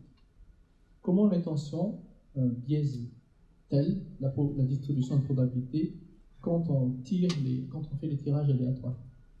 Okay.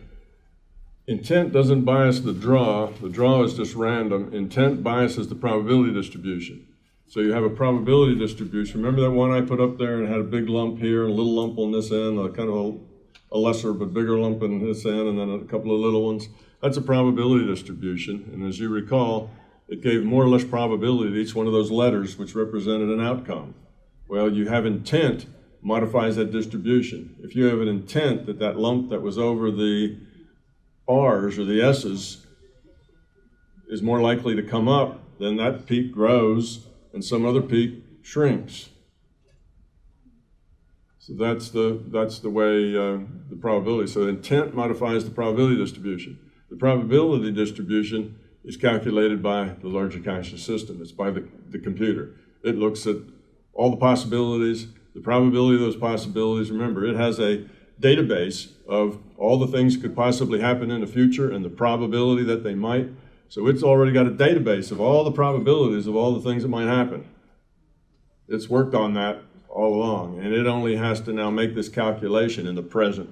So it only has to look at 10 to the minus 44 seconds ahead to see what's going to happen next. And it's got a view that's longer than that. So that's what's going on. If you use your intent, it actually modifies that probability that the computer puts in that distribution. And then you take just a random draw from it, and you get what you get from that random draw. Now, how does the system do that? Well, you are consciousness. It's consciousness. You're kind of on their board as a player, right? And your intent is part of their signal. When you're playing World of Warcraft, your intent is run, elf, run. And the computer makes the little elf run away, and it, then you give it more commands. Well, in this case, your intent is one of its commands. Make that more probable, make that less probable. And it does that based on how much energy you put into it, based on other things. So somebody else wants to make it less probable while you want to make it more probable. So all of that stuff has to be factored in, and it comes out however it comes out. But why does it do that? That was how it does that. Why it does that is because we need feedback. With this feature, what we experience is what we've created. This world's ours, you see? So what better feedback is that? Look at us, This is what we are.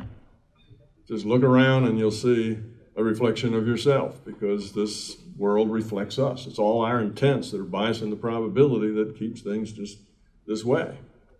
So that's one of the factors. I mean, there's other factors going on just besides our intent. There's other things. There's rule sets. There's things that people choose to do. There's free will. There's all of that in. But our intents shiftings to reflect us. Perfect feedback. This is a machine that shows you exactly, the quality of what we are. Now it shows it in mass because it's taken all of this into consideration, showing us the result. So it's not showing us individually, but it's showing us, we humans, we critters, this is what we're creating. That's an incentive to grow up, isn't it? If we're creating this, then that should give us some incentive to do better.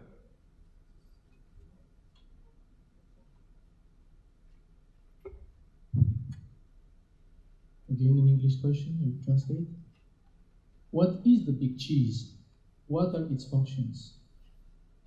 Qu'est-ce que le big cheese? Ça, c'est difficile à traduire parce que ça parle doit être fait en français. Le grand fromage, c'est le terme qu'il utilise dans son livre. Quelles sont ses fonctions? Yeah. Now, to understand that question, you have to read the book because that's where this big cheese is coming from. The big cheese was a name that I gave to an entity that seems to be the one in charge, or the leader, if you will, the one in charge of our reality frame. Now, our reality frame is bigger than just our physical universe here. It contains a lot more than that. It's bigger than that, but we're in that sector. Okay, so it's like we're a branch office, you see, and he's the CEO. And I call him the big cheese because I don't want people to take this too seriously. You see, so I use humor in the book so that people get the idea that, don't go out and build an altar to the big cheese, right? So that's why I have some fun with the names. Take some of the serious out of it. Otherwise, people get wound up around things if you do it any differently. So anyway, with something that requires structure, requires rules. So a big reality frame requires some rules. Otherwise, you get chaos. So if you have rules, you have to have somebody who, one, helps make the rules, helps review the rules and change them as necessary, and helps enforce the rules. You need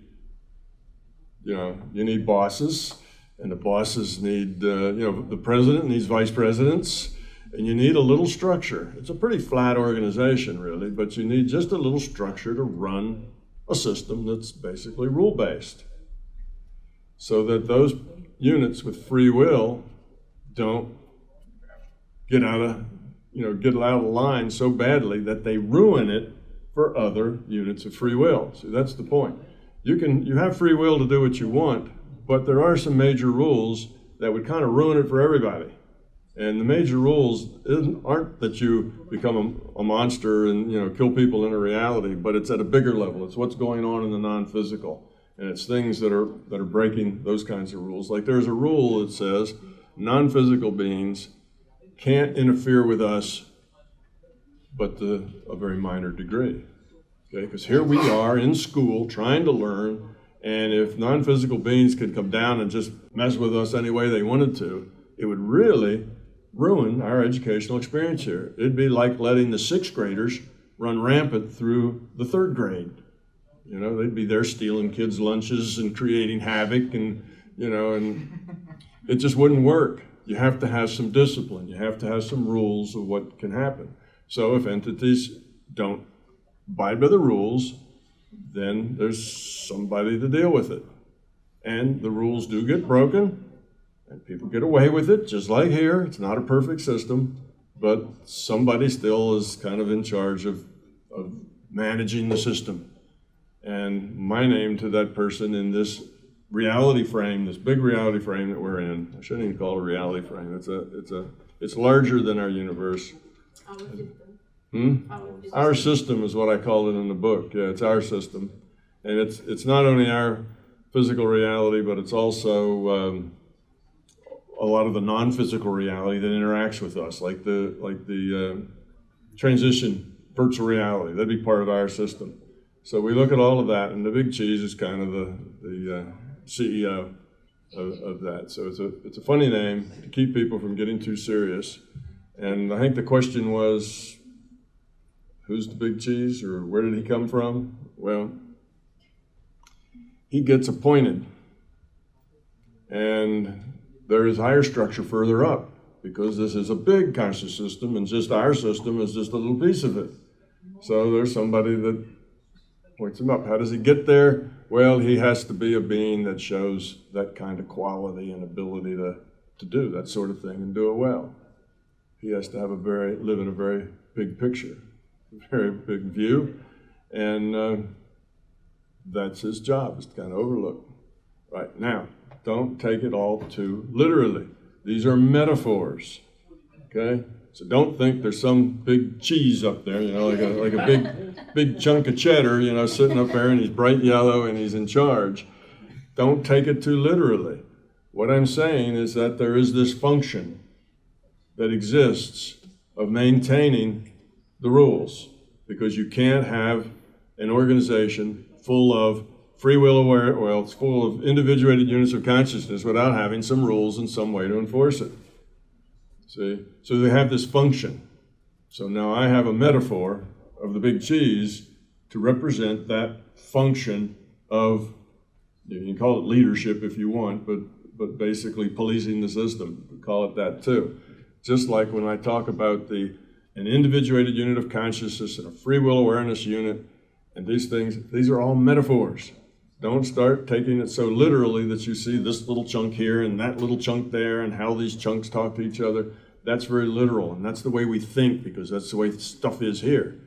These are metaphors that say we need an individuated unit of consciousness because we have to accumulate, right? We have to accumulate our growth. So we need the accumulator function that takes all the incarnations and accumulates the growth, the quality of consciousness there. So that's our accumulator function. We call that an individuated unit of consciousness. We also have to have the function that goes out and connects to this particular avatar over here. That's not an accumulator, that's an acquirer, right? He's going to acquire experience, make choices, and that has to feed into the accumulator. So we have that function. We call that a free will awareness unit. These aren't necessarily, little chunks of things. These are metaphors for functions that have to take place within the logic of a consciousness system. So is the big cheese. So in order to talk, in order to explain things to others, you have to break it down into pieces, and you have to talk about the functions. You have to say, well, we have this function, we have that function, and you have to name them, because otherwise you can't just refer to them as, that function over there that we talked about before, because nobody will do that. You have to name it, call it Fred, and then when you say, well, Fred does this or that, then they'll know just what you're talking about. So the language requires us to create pieces that represent functions that have to work. And the logic of the model says you have to have these functions. I don't have reincarnation in my model because I think that's neat, and I learned it from the East. I have it because it's a logical requirement. You have to accumulate learning over time, and it's not something you can do in one shot. That's not how we learn. Learning's not a one-shot thing. Anything, you learn mathematics. You didn't learn it in one shot. Anything you learn, you accumulate and accumulate and accumulate. Well, becoming love is like a hard thing to do at the being level from experience. And it's not a one-shot thing. Well, if it's not a one-shot thing, then you got multiple shots. That's just the logic of the problem. So then you've got reincarnation. I don't say reincarnation in my books because that has religious tags and other kinds of tags attached to it, people's egos. So I say an experience packet. You have to have multiple experience packets so you can collect those experiences and accumulate your learning. It's just a logical part of the model. And I name things, but people out of habit will take all these things and know that there's this little chunk, that's called the free will awareness unit, and it chugs along doing its thing. And then, well, what happens to it, after such and such? Well, it's not really this little thing, it's just a function. What happens to it afterwards is it just becomes back part of the individuated unit of consciousness again as the information is collected. That's what happens to it. And they say, oh no, it dies. Somebody killed it. I wanted it to go on forever. Well, it's, you you're making too much of it. You're overthinking and making it too personal. You know, these are just functions that work. So the big cheese is just a function, and it's a function that has to happen because complex systems with rules need policing, or eventually entropy makes them devolve into chaos. So that's the function. But this big cheese is an entity that you can talk to. So if you want to go talk to the big cheese, just go out there and say, "Big cheese, tell me this, tell me that," and you'll probably get a reply. So it is an entity, it is a function, but an entity fills that function. We think of it as an entity. See, we think of anything as an entity that acts like us. We think of anything, if we can talk to it, if we talk to it and it talks back to us, it's an entity. That's how we define an entity. It's like us, it communicates with us. Well, what is an entity? We think of it as a humanoid. Well, it's got a head and ears and arms and walks around. That's an entity, okay? Everybody sees their guides that way. Their guide is some kind of entity. It's some kind of being that lives out there and follows them around in case they have a question. It's not necessarily like that. It's an interface into the larger consciousness system, you see. But we picture it as an entity.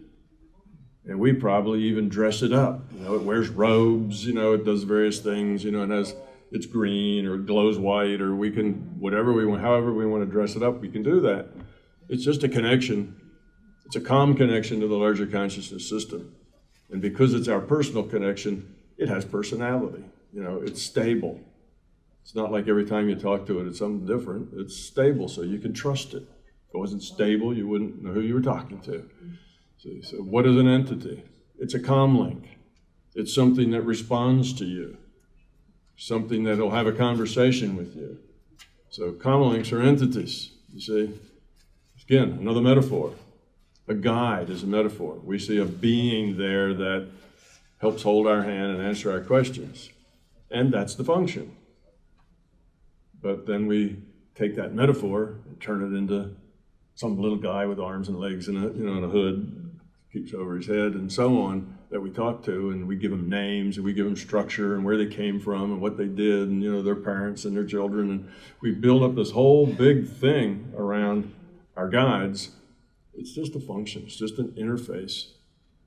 That's a being. A being is a comm link. Somebody we can talk to, something intelligent, something that we interface with. That's a being. You know, you didn't think of that. You know, what's a being? Well, a being's kind of a humanoid, and it's got a body, and it does things, but it's basically a comm link. And that's what it is here. I mean, we get these visuals with all these beings in, but everybody here's a comm link with a computer.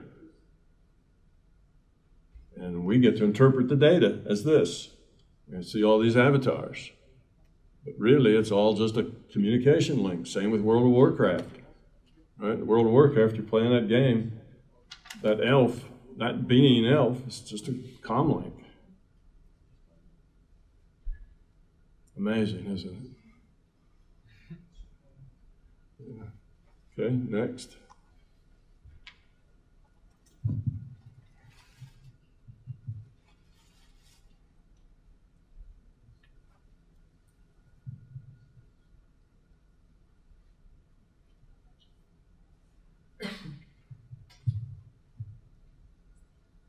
French, I'm going to translate. D'où vient l'amour? Est-ce que ce n'est pas la même chose que la première cellule? Finalement, on ne sait pas. Where does love come from? Isn't it the same thing as the first cell? Finally, eventually, we don't know.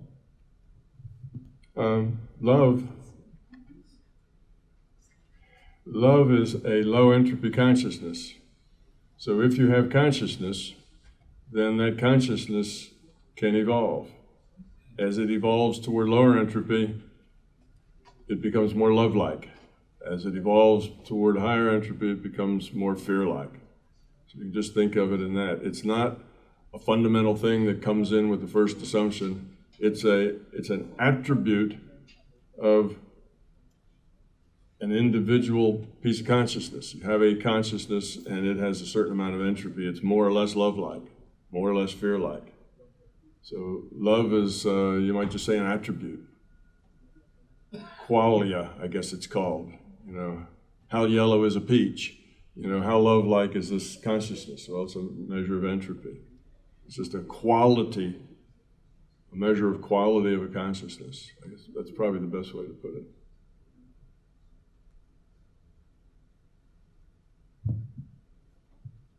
Dans quel cas est-il nécessaire de faire des sorties hors du corps? Under what condition is it necessary to go out of the body?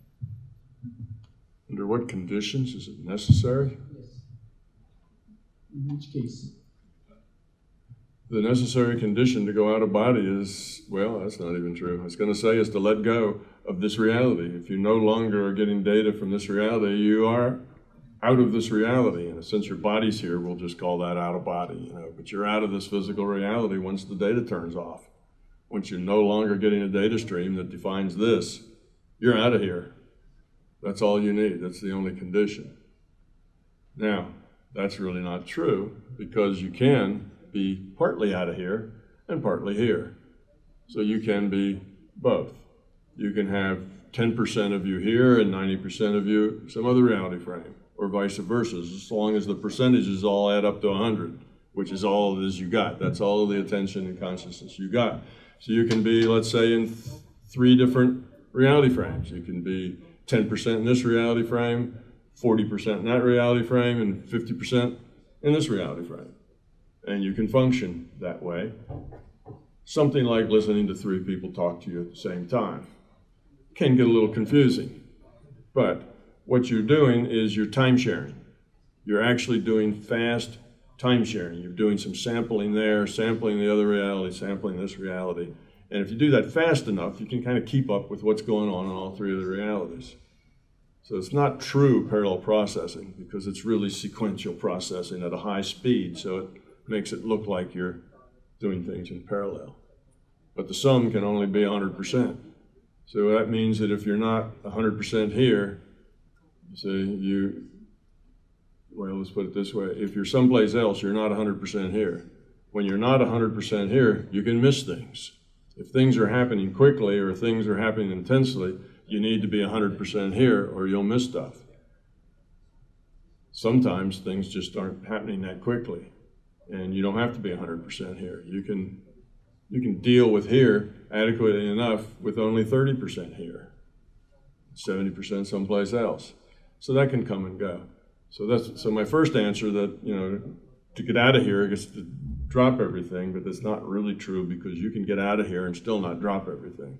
It's just harder to do, and it takes you longer, and you need a very robust sense of you and your intent at the being level. You need to be able to tell your intellect to leave you alone, or intellect, you only operate in this reality, or half your intellect can be here and half can be someplace else. You have to be able to slice and dice and make that stable so it's not squirrely and bouncing around and doesn't know what it's doing and gets confused. It's like anything else, you can learn to do it. I've seen people who sit down on a weekend evening when all the games are playing, right? Whatever you're into, you know, football or soccer or baseball and stuff. All these games playing, and they'll have as many as 4 or 5 monitors up with a different game on all of them, and they're just sitting back, zoned out, looking at this whole thing. And they know what's going on in all of those games, and they're doing the same thing. They'll look at that in a little bit, look at that one, keep up with that one, and if you go through them fast enough, you don't miss much. But, you know, a football game, if you go into it and sample it every 10 seconds, you're not going to miss much. Not a whole lot of stuff happens in less than 10 seconds. And if something really exciting is going on because the guy's rushing for the goal, well, then you linger there, you see, until that happens, and then you move on to the next ones. So it's not perfect, but you can learn to do it with practice. So it's that sort of thing. It's the same kind of thing. It's not that hard as it sounds. It's just a matter you practice until you can take in the data and sort it. Consciousness can do a whole lot of nifty things. Digital process is very general and allows a lot of flexibility. So we can do a lot of interesting things. You just have to practice at it until you get good at it.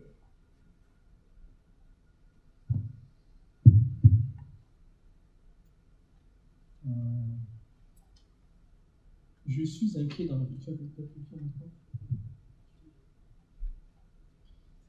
Je suis inquiet, anxieux dans la vie. Pourriez-vous nous donner des recommandations? I'm someone quite anxious in life. I tend to worry much about life. Could you give us some recommendations? Some advice. If you're anxious about life, it's probably because you're fearful about your life. Those two would go together. Fear creates anxiety. So I would say you would begin to look for why you're anxious. Find the source of your anxiousness. Now that's one thing, and then work on, of course, getting rid of that source. Work on the fear. We've already talked about how to do that. But that's only one possibility. There's other possibilities. Anxiousness is also, the reason anxiousness is allowed as a feeling is because the rule set supports it. You know, there's something going on in the rule set that basically supports that anxiousness. So some glands secreting, you get more acid in your stomach, you got, who knows what, more adrenaline maybe being pumped into your system. You've got things going on. You've got neurotransmission things that move, transfer information between neurons. You've got all these things going on in your body that are there basically modeling the feeling of anxiety, because whatever the consciousness does, remember, the rule set has to support. The consciousness can't say, elf, jump 100 feet in the air, because the elf can't support that, because the rule set won't support it. Well, the rule set does support feeling anxious. You see, the rule set can model that anxiousness and make that a possibility for the consciousness to feel anxious, because the rule set can do that. So sometimes it's just a rule set problem. Sometimes you just happen to have, some genetic or some random thing that's secreting too much adrenaline too often when it's not supposed to, and it keeps you just anxious all the time. So it could be rule set problems. It could be fear problems. It could be both. Not only that, it could be that the fear problem is what created the rule set problem. So they may be connected, because the mind leads, the consciousness leads, and the body follows. So the consciousness has things it wants to express. If the body can support that, the body will change in such a way as to support it. See? The rule set's adaptable. Now, if you want something like jumping 100 feet in the air, the rule set can't adapt to support that. But within the uncertainties and the abilities of interactions and so on, the body will modify itself to support the needs of the consciousness. So if the consciousness is full of fear, it'll create a body that models fear. And now you're stuck with this body that models fear. That's now new constraints, and you have to deal with it, you see? So there's feedback here. You have to deal with the things that, that you are. So you are fearful. You create that condition of fearfulness physically as well as just in consciousness. So you see that we've got all this feedback going on that helps us learn. So the body may be that way from a fluke, because the rule set just happened to go that way, or some genetic kind of thing, which is mostly statistical, or it may be that you've created that problem. So let's say you're very fearful and you're constantly afraid of failure or not succeeding or that kind of stuff. You can create a thing in your body that now supports depression. So now you have to go take a drug to increase the number of neurotransmitters in your brain to overcome the problem of too few transmitters, which is a result of your fear. So you see, now we can look and say that, and we can say, well, it's a pharmacological problem because you give that person these neurotransmitter medicine and it makes them better. They're not so depressed anymore. Yes, it is a physical problem. It is a rule set problem. When I say physical problem, I mean a rule set problem. But the rule set problem may have been created by a consciousness problem, by a spiritual problem. Or it may not have. It may have just been a rule set's got a lot of random stuff going in it. When that egg and sperm come together, there's a lot of dice get tossed as far as how all those chromosomes connect and how they line up and what traits they accentuate and what traits they turn off. And there's a lot of uncertainty and randomness going on in there. And that happens all the time. There's a lot of uncertainty about some of our physiological processes, and they may go this way or they may go that way. Well, if our consciousness is full of fear, then they go that way to support that fear. And now you have also a pharmacological problem for the avatar. So we create a lot of our own illnesses. That's how we create illnesses. If those illnesses are on our path, now we create an illness, now we have to deal with it. Now our avatar has a constraint that it didn't have before. It doesn't have enough neurotransmitters. The rule set needs to do what it needs to do. So we have an inclination toward depression. It's a very complex, interactive thing between the consciousness and the avatar. They're not just separate. I saw, in one of my examples of this, I saw some research where researchers realized that sheep were moral. And that was startling. Sheep are moral? Only humans have consciousness. You see, the animals don't. They just work on instincts. Well, of course, that's not true. But that's the idea that scientists had for a long time. So that these sheep were acting morally was wild, because sheep are supposed to just act in their own best interest, right? They're animals, and we had a female sheep that was nursing some other sheep's lamb. Well, it had its own lambs. It should have pushed that other lamb away because it wanted all of its milk for its own biological material, right? That's what evolutionary biology would say. It's going to try to get its own genetic material forward in the process. That's how evolution works. Well, here this is taking some milk away from its own babies to feed this other baby that otherwise is going to starve to death. That was a moral choice. You not only have a lamb making free will choices, but making moral free will choices. So, what's a scientist to do?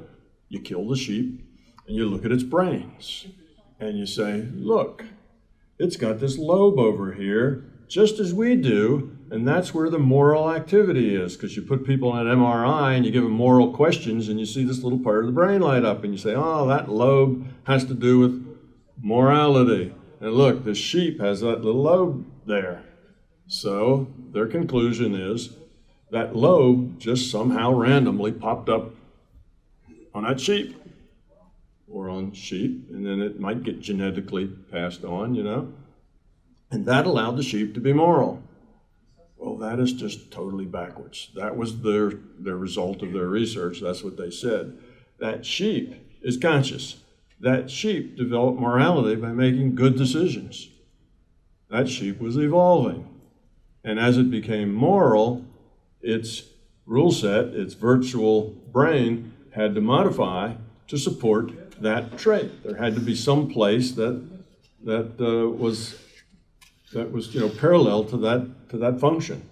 So that sheep brain grew a lobe there that would support its moral growth, not the other way around. So the mind comes first. The consciousness is primary. You see, it's fundamental. The physical body is derived. It's secondary. So we don't have the physical body creating the mind. We have the mind creating the physical body. So the mind leads, the body follows. And it works the same way for us. So many of our illnesses are self-created. So a lot of our dis-ease is dysfunctional spiritual content, if you want to put it in those kinds of terms, or just dysfunctional consciousness, a lack of quality, poor choices. and that gets manifested in our bodies. If you know of people, you probably know of couples who fight a lot. Husband and wife, they fight. They're always fighting with each other. They holler and they scream and they threaten, and that just goes on all day long, you know, all the time. You notice those kinds of people don't live very long.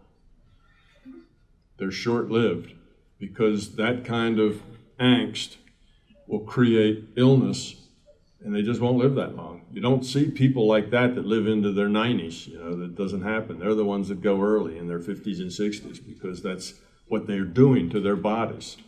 They're damaging their bodies with that dysfunctional consciousness. Okay, next.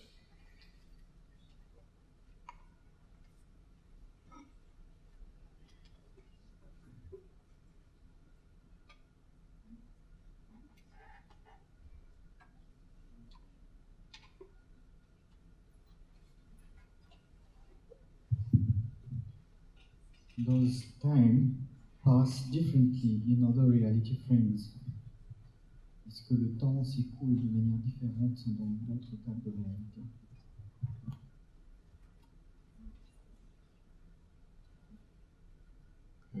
I heard a statement, time passes differently in different reality frames. Does time pass differently? Does it pass differently? Yes. Every reality frame has its own clock. And its clock is designed to fit the needs of that reality, to fit the resolution required in that reality, what's going on in that reality. So you have a reality like ours, and we have to have a certain amount of resolution in time, right? And our resolution in time has to be that we can separate two events in time. That's our resolution. Otherwise, if it's smaller than that, the time difference gets smaller, and that we see it all at the same time. So we need a resolution in time, and same with space. In space, we need a certain resolution so we can separate where things are. If you get less than that, then things look like they're in the same spot. It's pixels, right? Pixels in space, that's our resolution. We can't have anything move a distance from here to here less than 1 pixel. Can't move a half a pixel. It just sits there until it has a whole pixel worth of motion, and then it moves to the next pixel. So that's resolution in space. There's resolution in time. Our reality has a very high resolution because we do things like smash atoms together and see what the particles come out, and that requires very refined measurements in space and time. So we have to have a pretty high resolution to support that.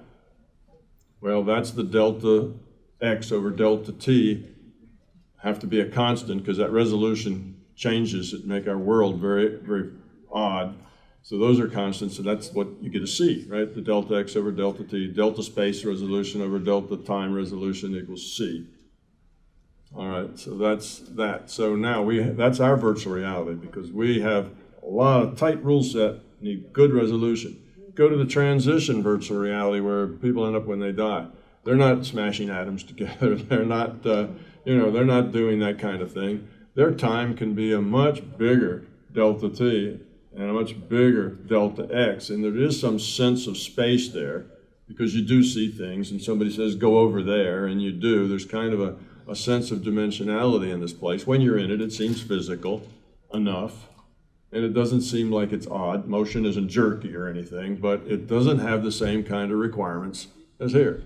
So its clock's going to be much slower, much bigger delta t. So it's going to wait longer before it has to update all the pixels.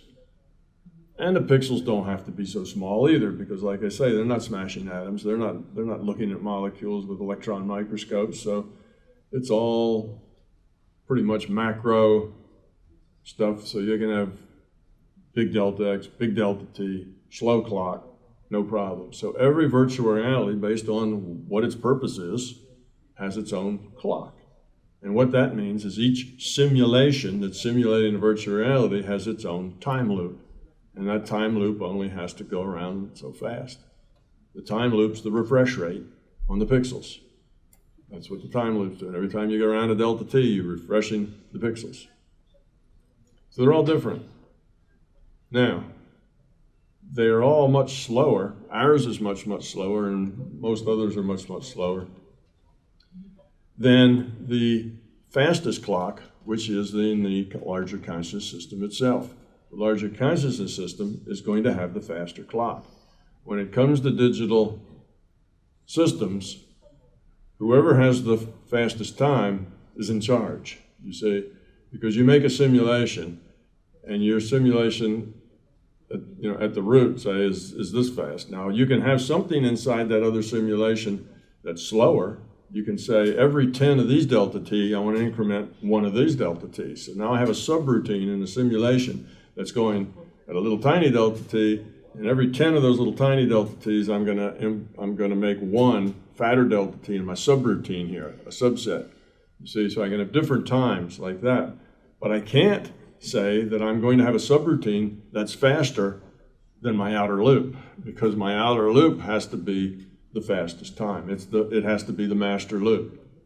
Okay, now for us in consciousness, that outer loop is in the larger consciousness system, and that is the fastest clock. Nothing can update pixels any faster than that. And our reality has something like a billion cycles of the fast clock for one cycle of our clock, which is why it's really easy for that larger consciousness system to compute things like probability distributions and probable futures, because it has a lot of cycles, a lot of computation cycles between updates of our pixels when nothing's going on here. When nothing has changed and nothing's moved, you're just between pixels, basically. When time's standing still here, if you want to think of it that way, it's got a lot of cycles to sit and crunch and crunch and crunch with billions of cycles. So it doesn't have a problem doing 100,000 iterations of creating a probability distribution for a cannon. It can do that between just 2 of our delta t if it wanted to, you see. So for the system to keep up with us is trivial. It's not that hard. The computation it has to do to create this virtual reality is not really a strain on its system, because it has such a smaller clock than we have. So every level of reality, the clock speed goes down as you get. You have the one that's outside, and then if they have subroutines, it gets slow, and then inside that subroutine, it can get slower, but it can't get faster, and inside that subroutine, it can get slower, but it can't get faster. Every time you're in another level down in the reality system, you have to get a slower time than the one that is creating you. And your outside loop has to be faster than any of your inside loops, or no faster than. You can maybe have one just as fast as theirs, something that changes with the outside loop. That's probably more than you wanted to know about that. I can't help it, I'm a physicist, I get into things like that.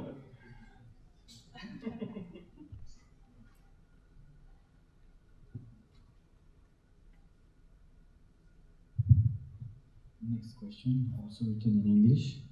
How long does it take in our time when you travel to other reality frames? I'm translating French. À l'échelle de notre temps, dans notre réalité, combien de temps cela prend-il pour voyager vers d'autres réalités?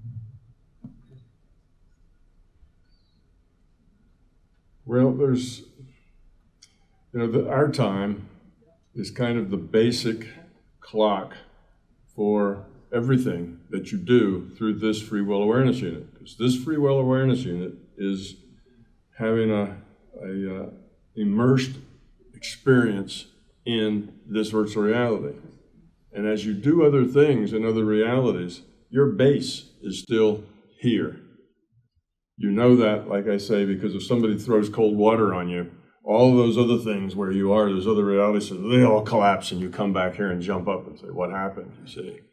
It's not like this one jumps up and says, what happened, and the others just keep on chugging along. It's not like that. Your intent all comes back here to what happened with the cold water.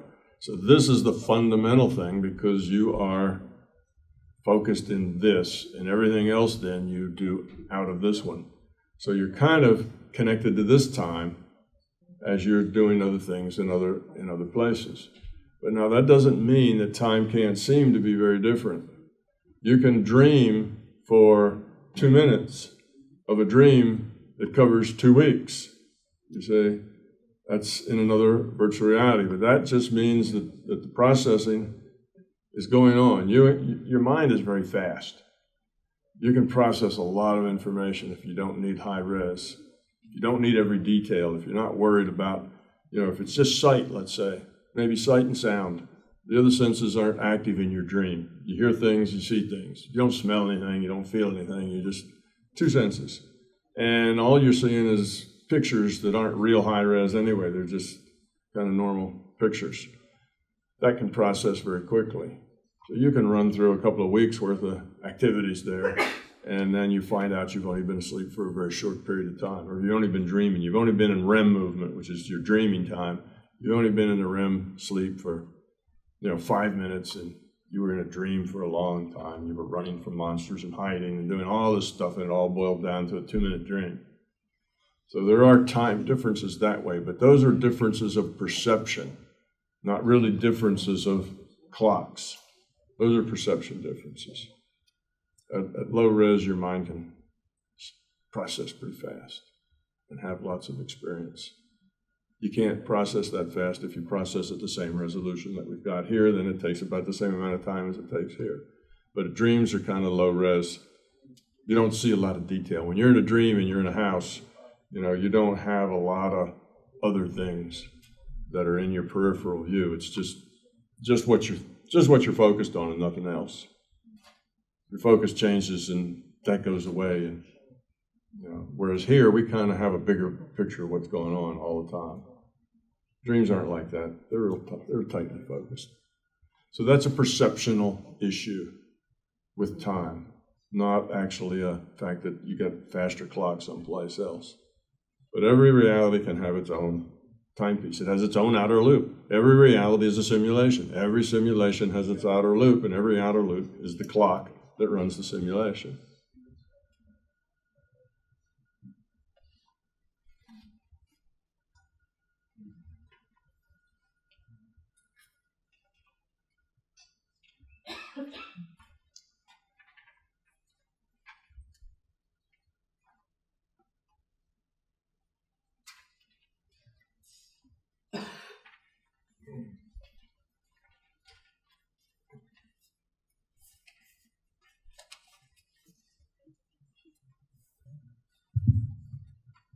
Question in English. What is it like in a PMR with tighter rules? Donc, à quoi ça ressemble dans la réalité physique et matérielle quand on se retrouve avec un jeu de règles beaucoup plus serré?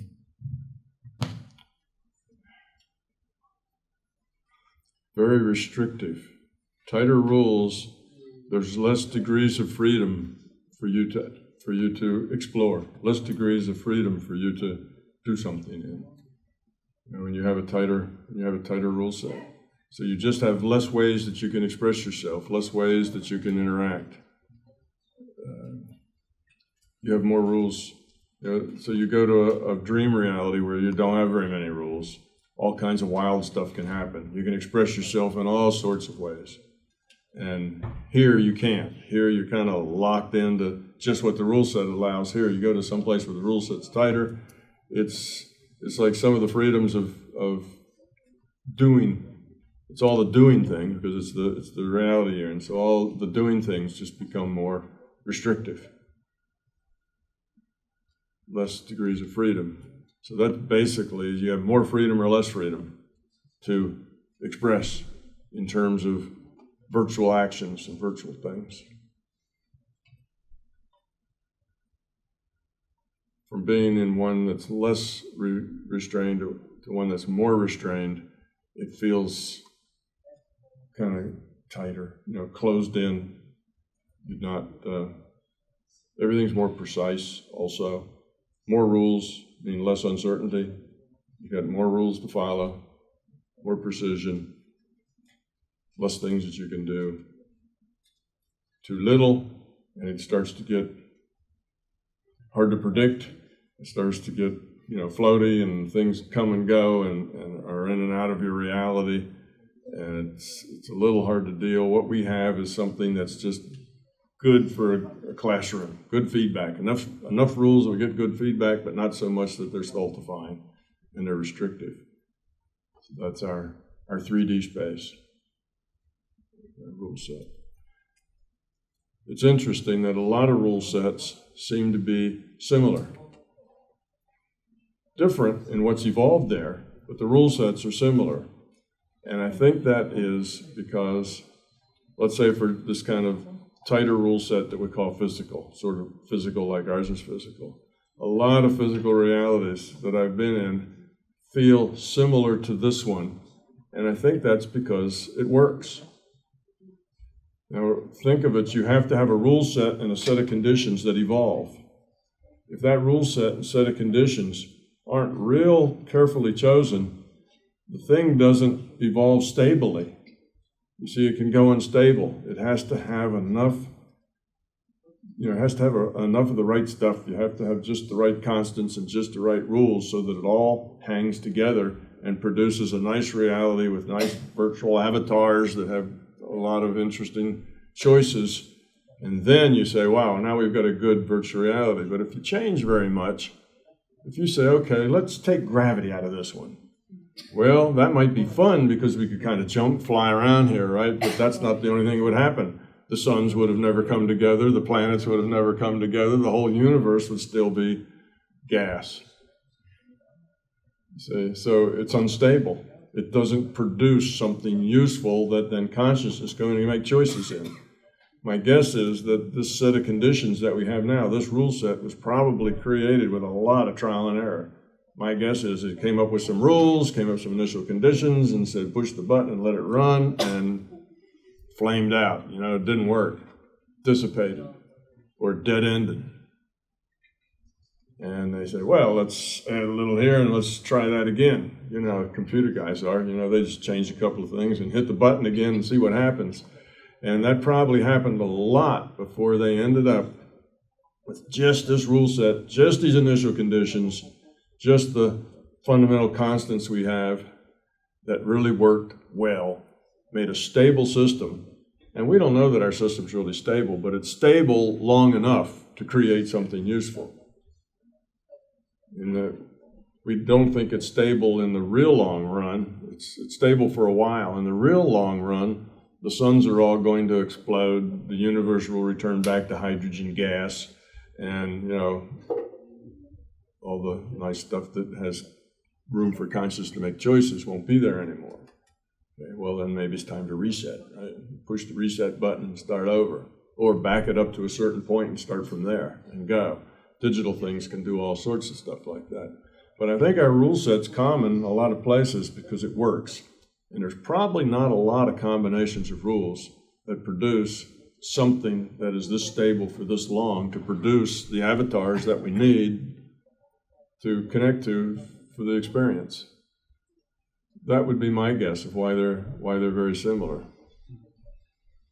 So there are some differences.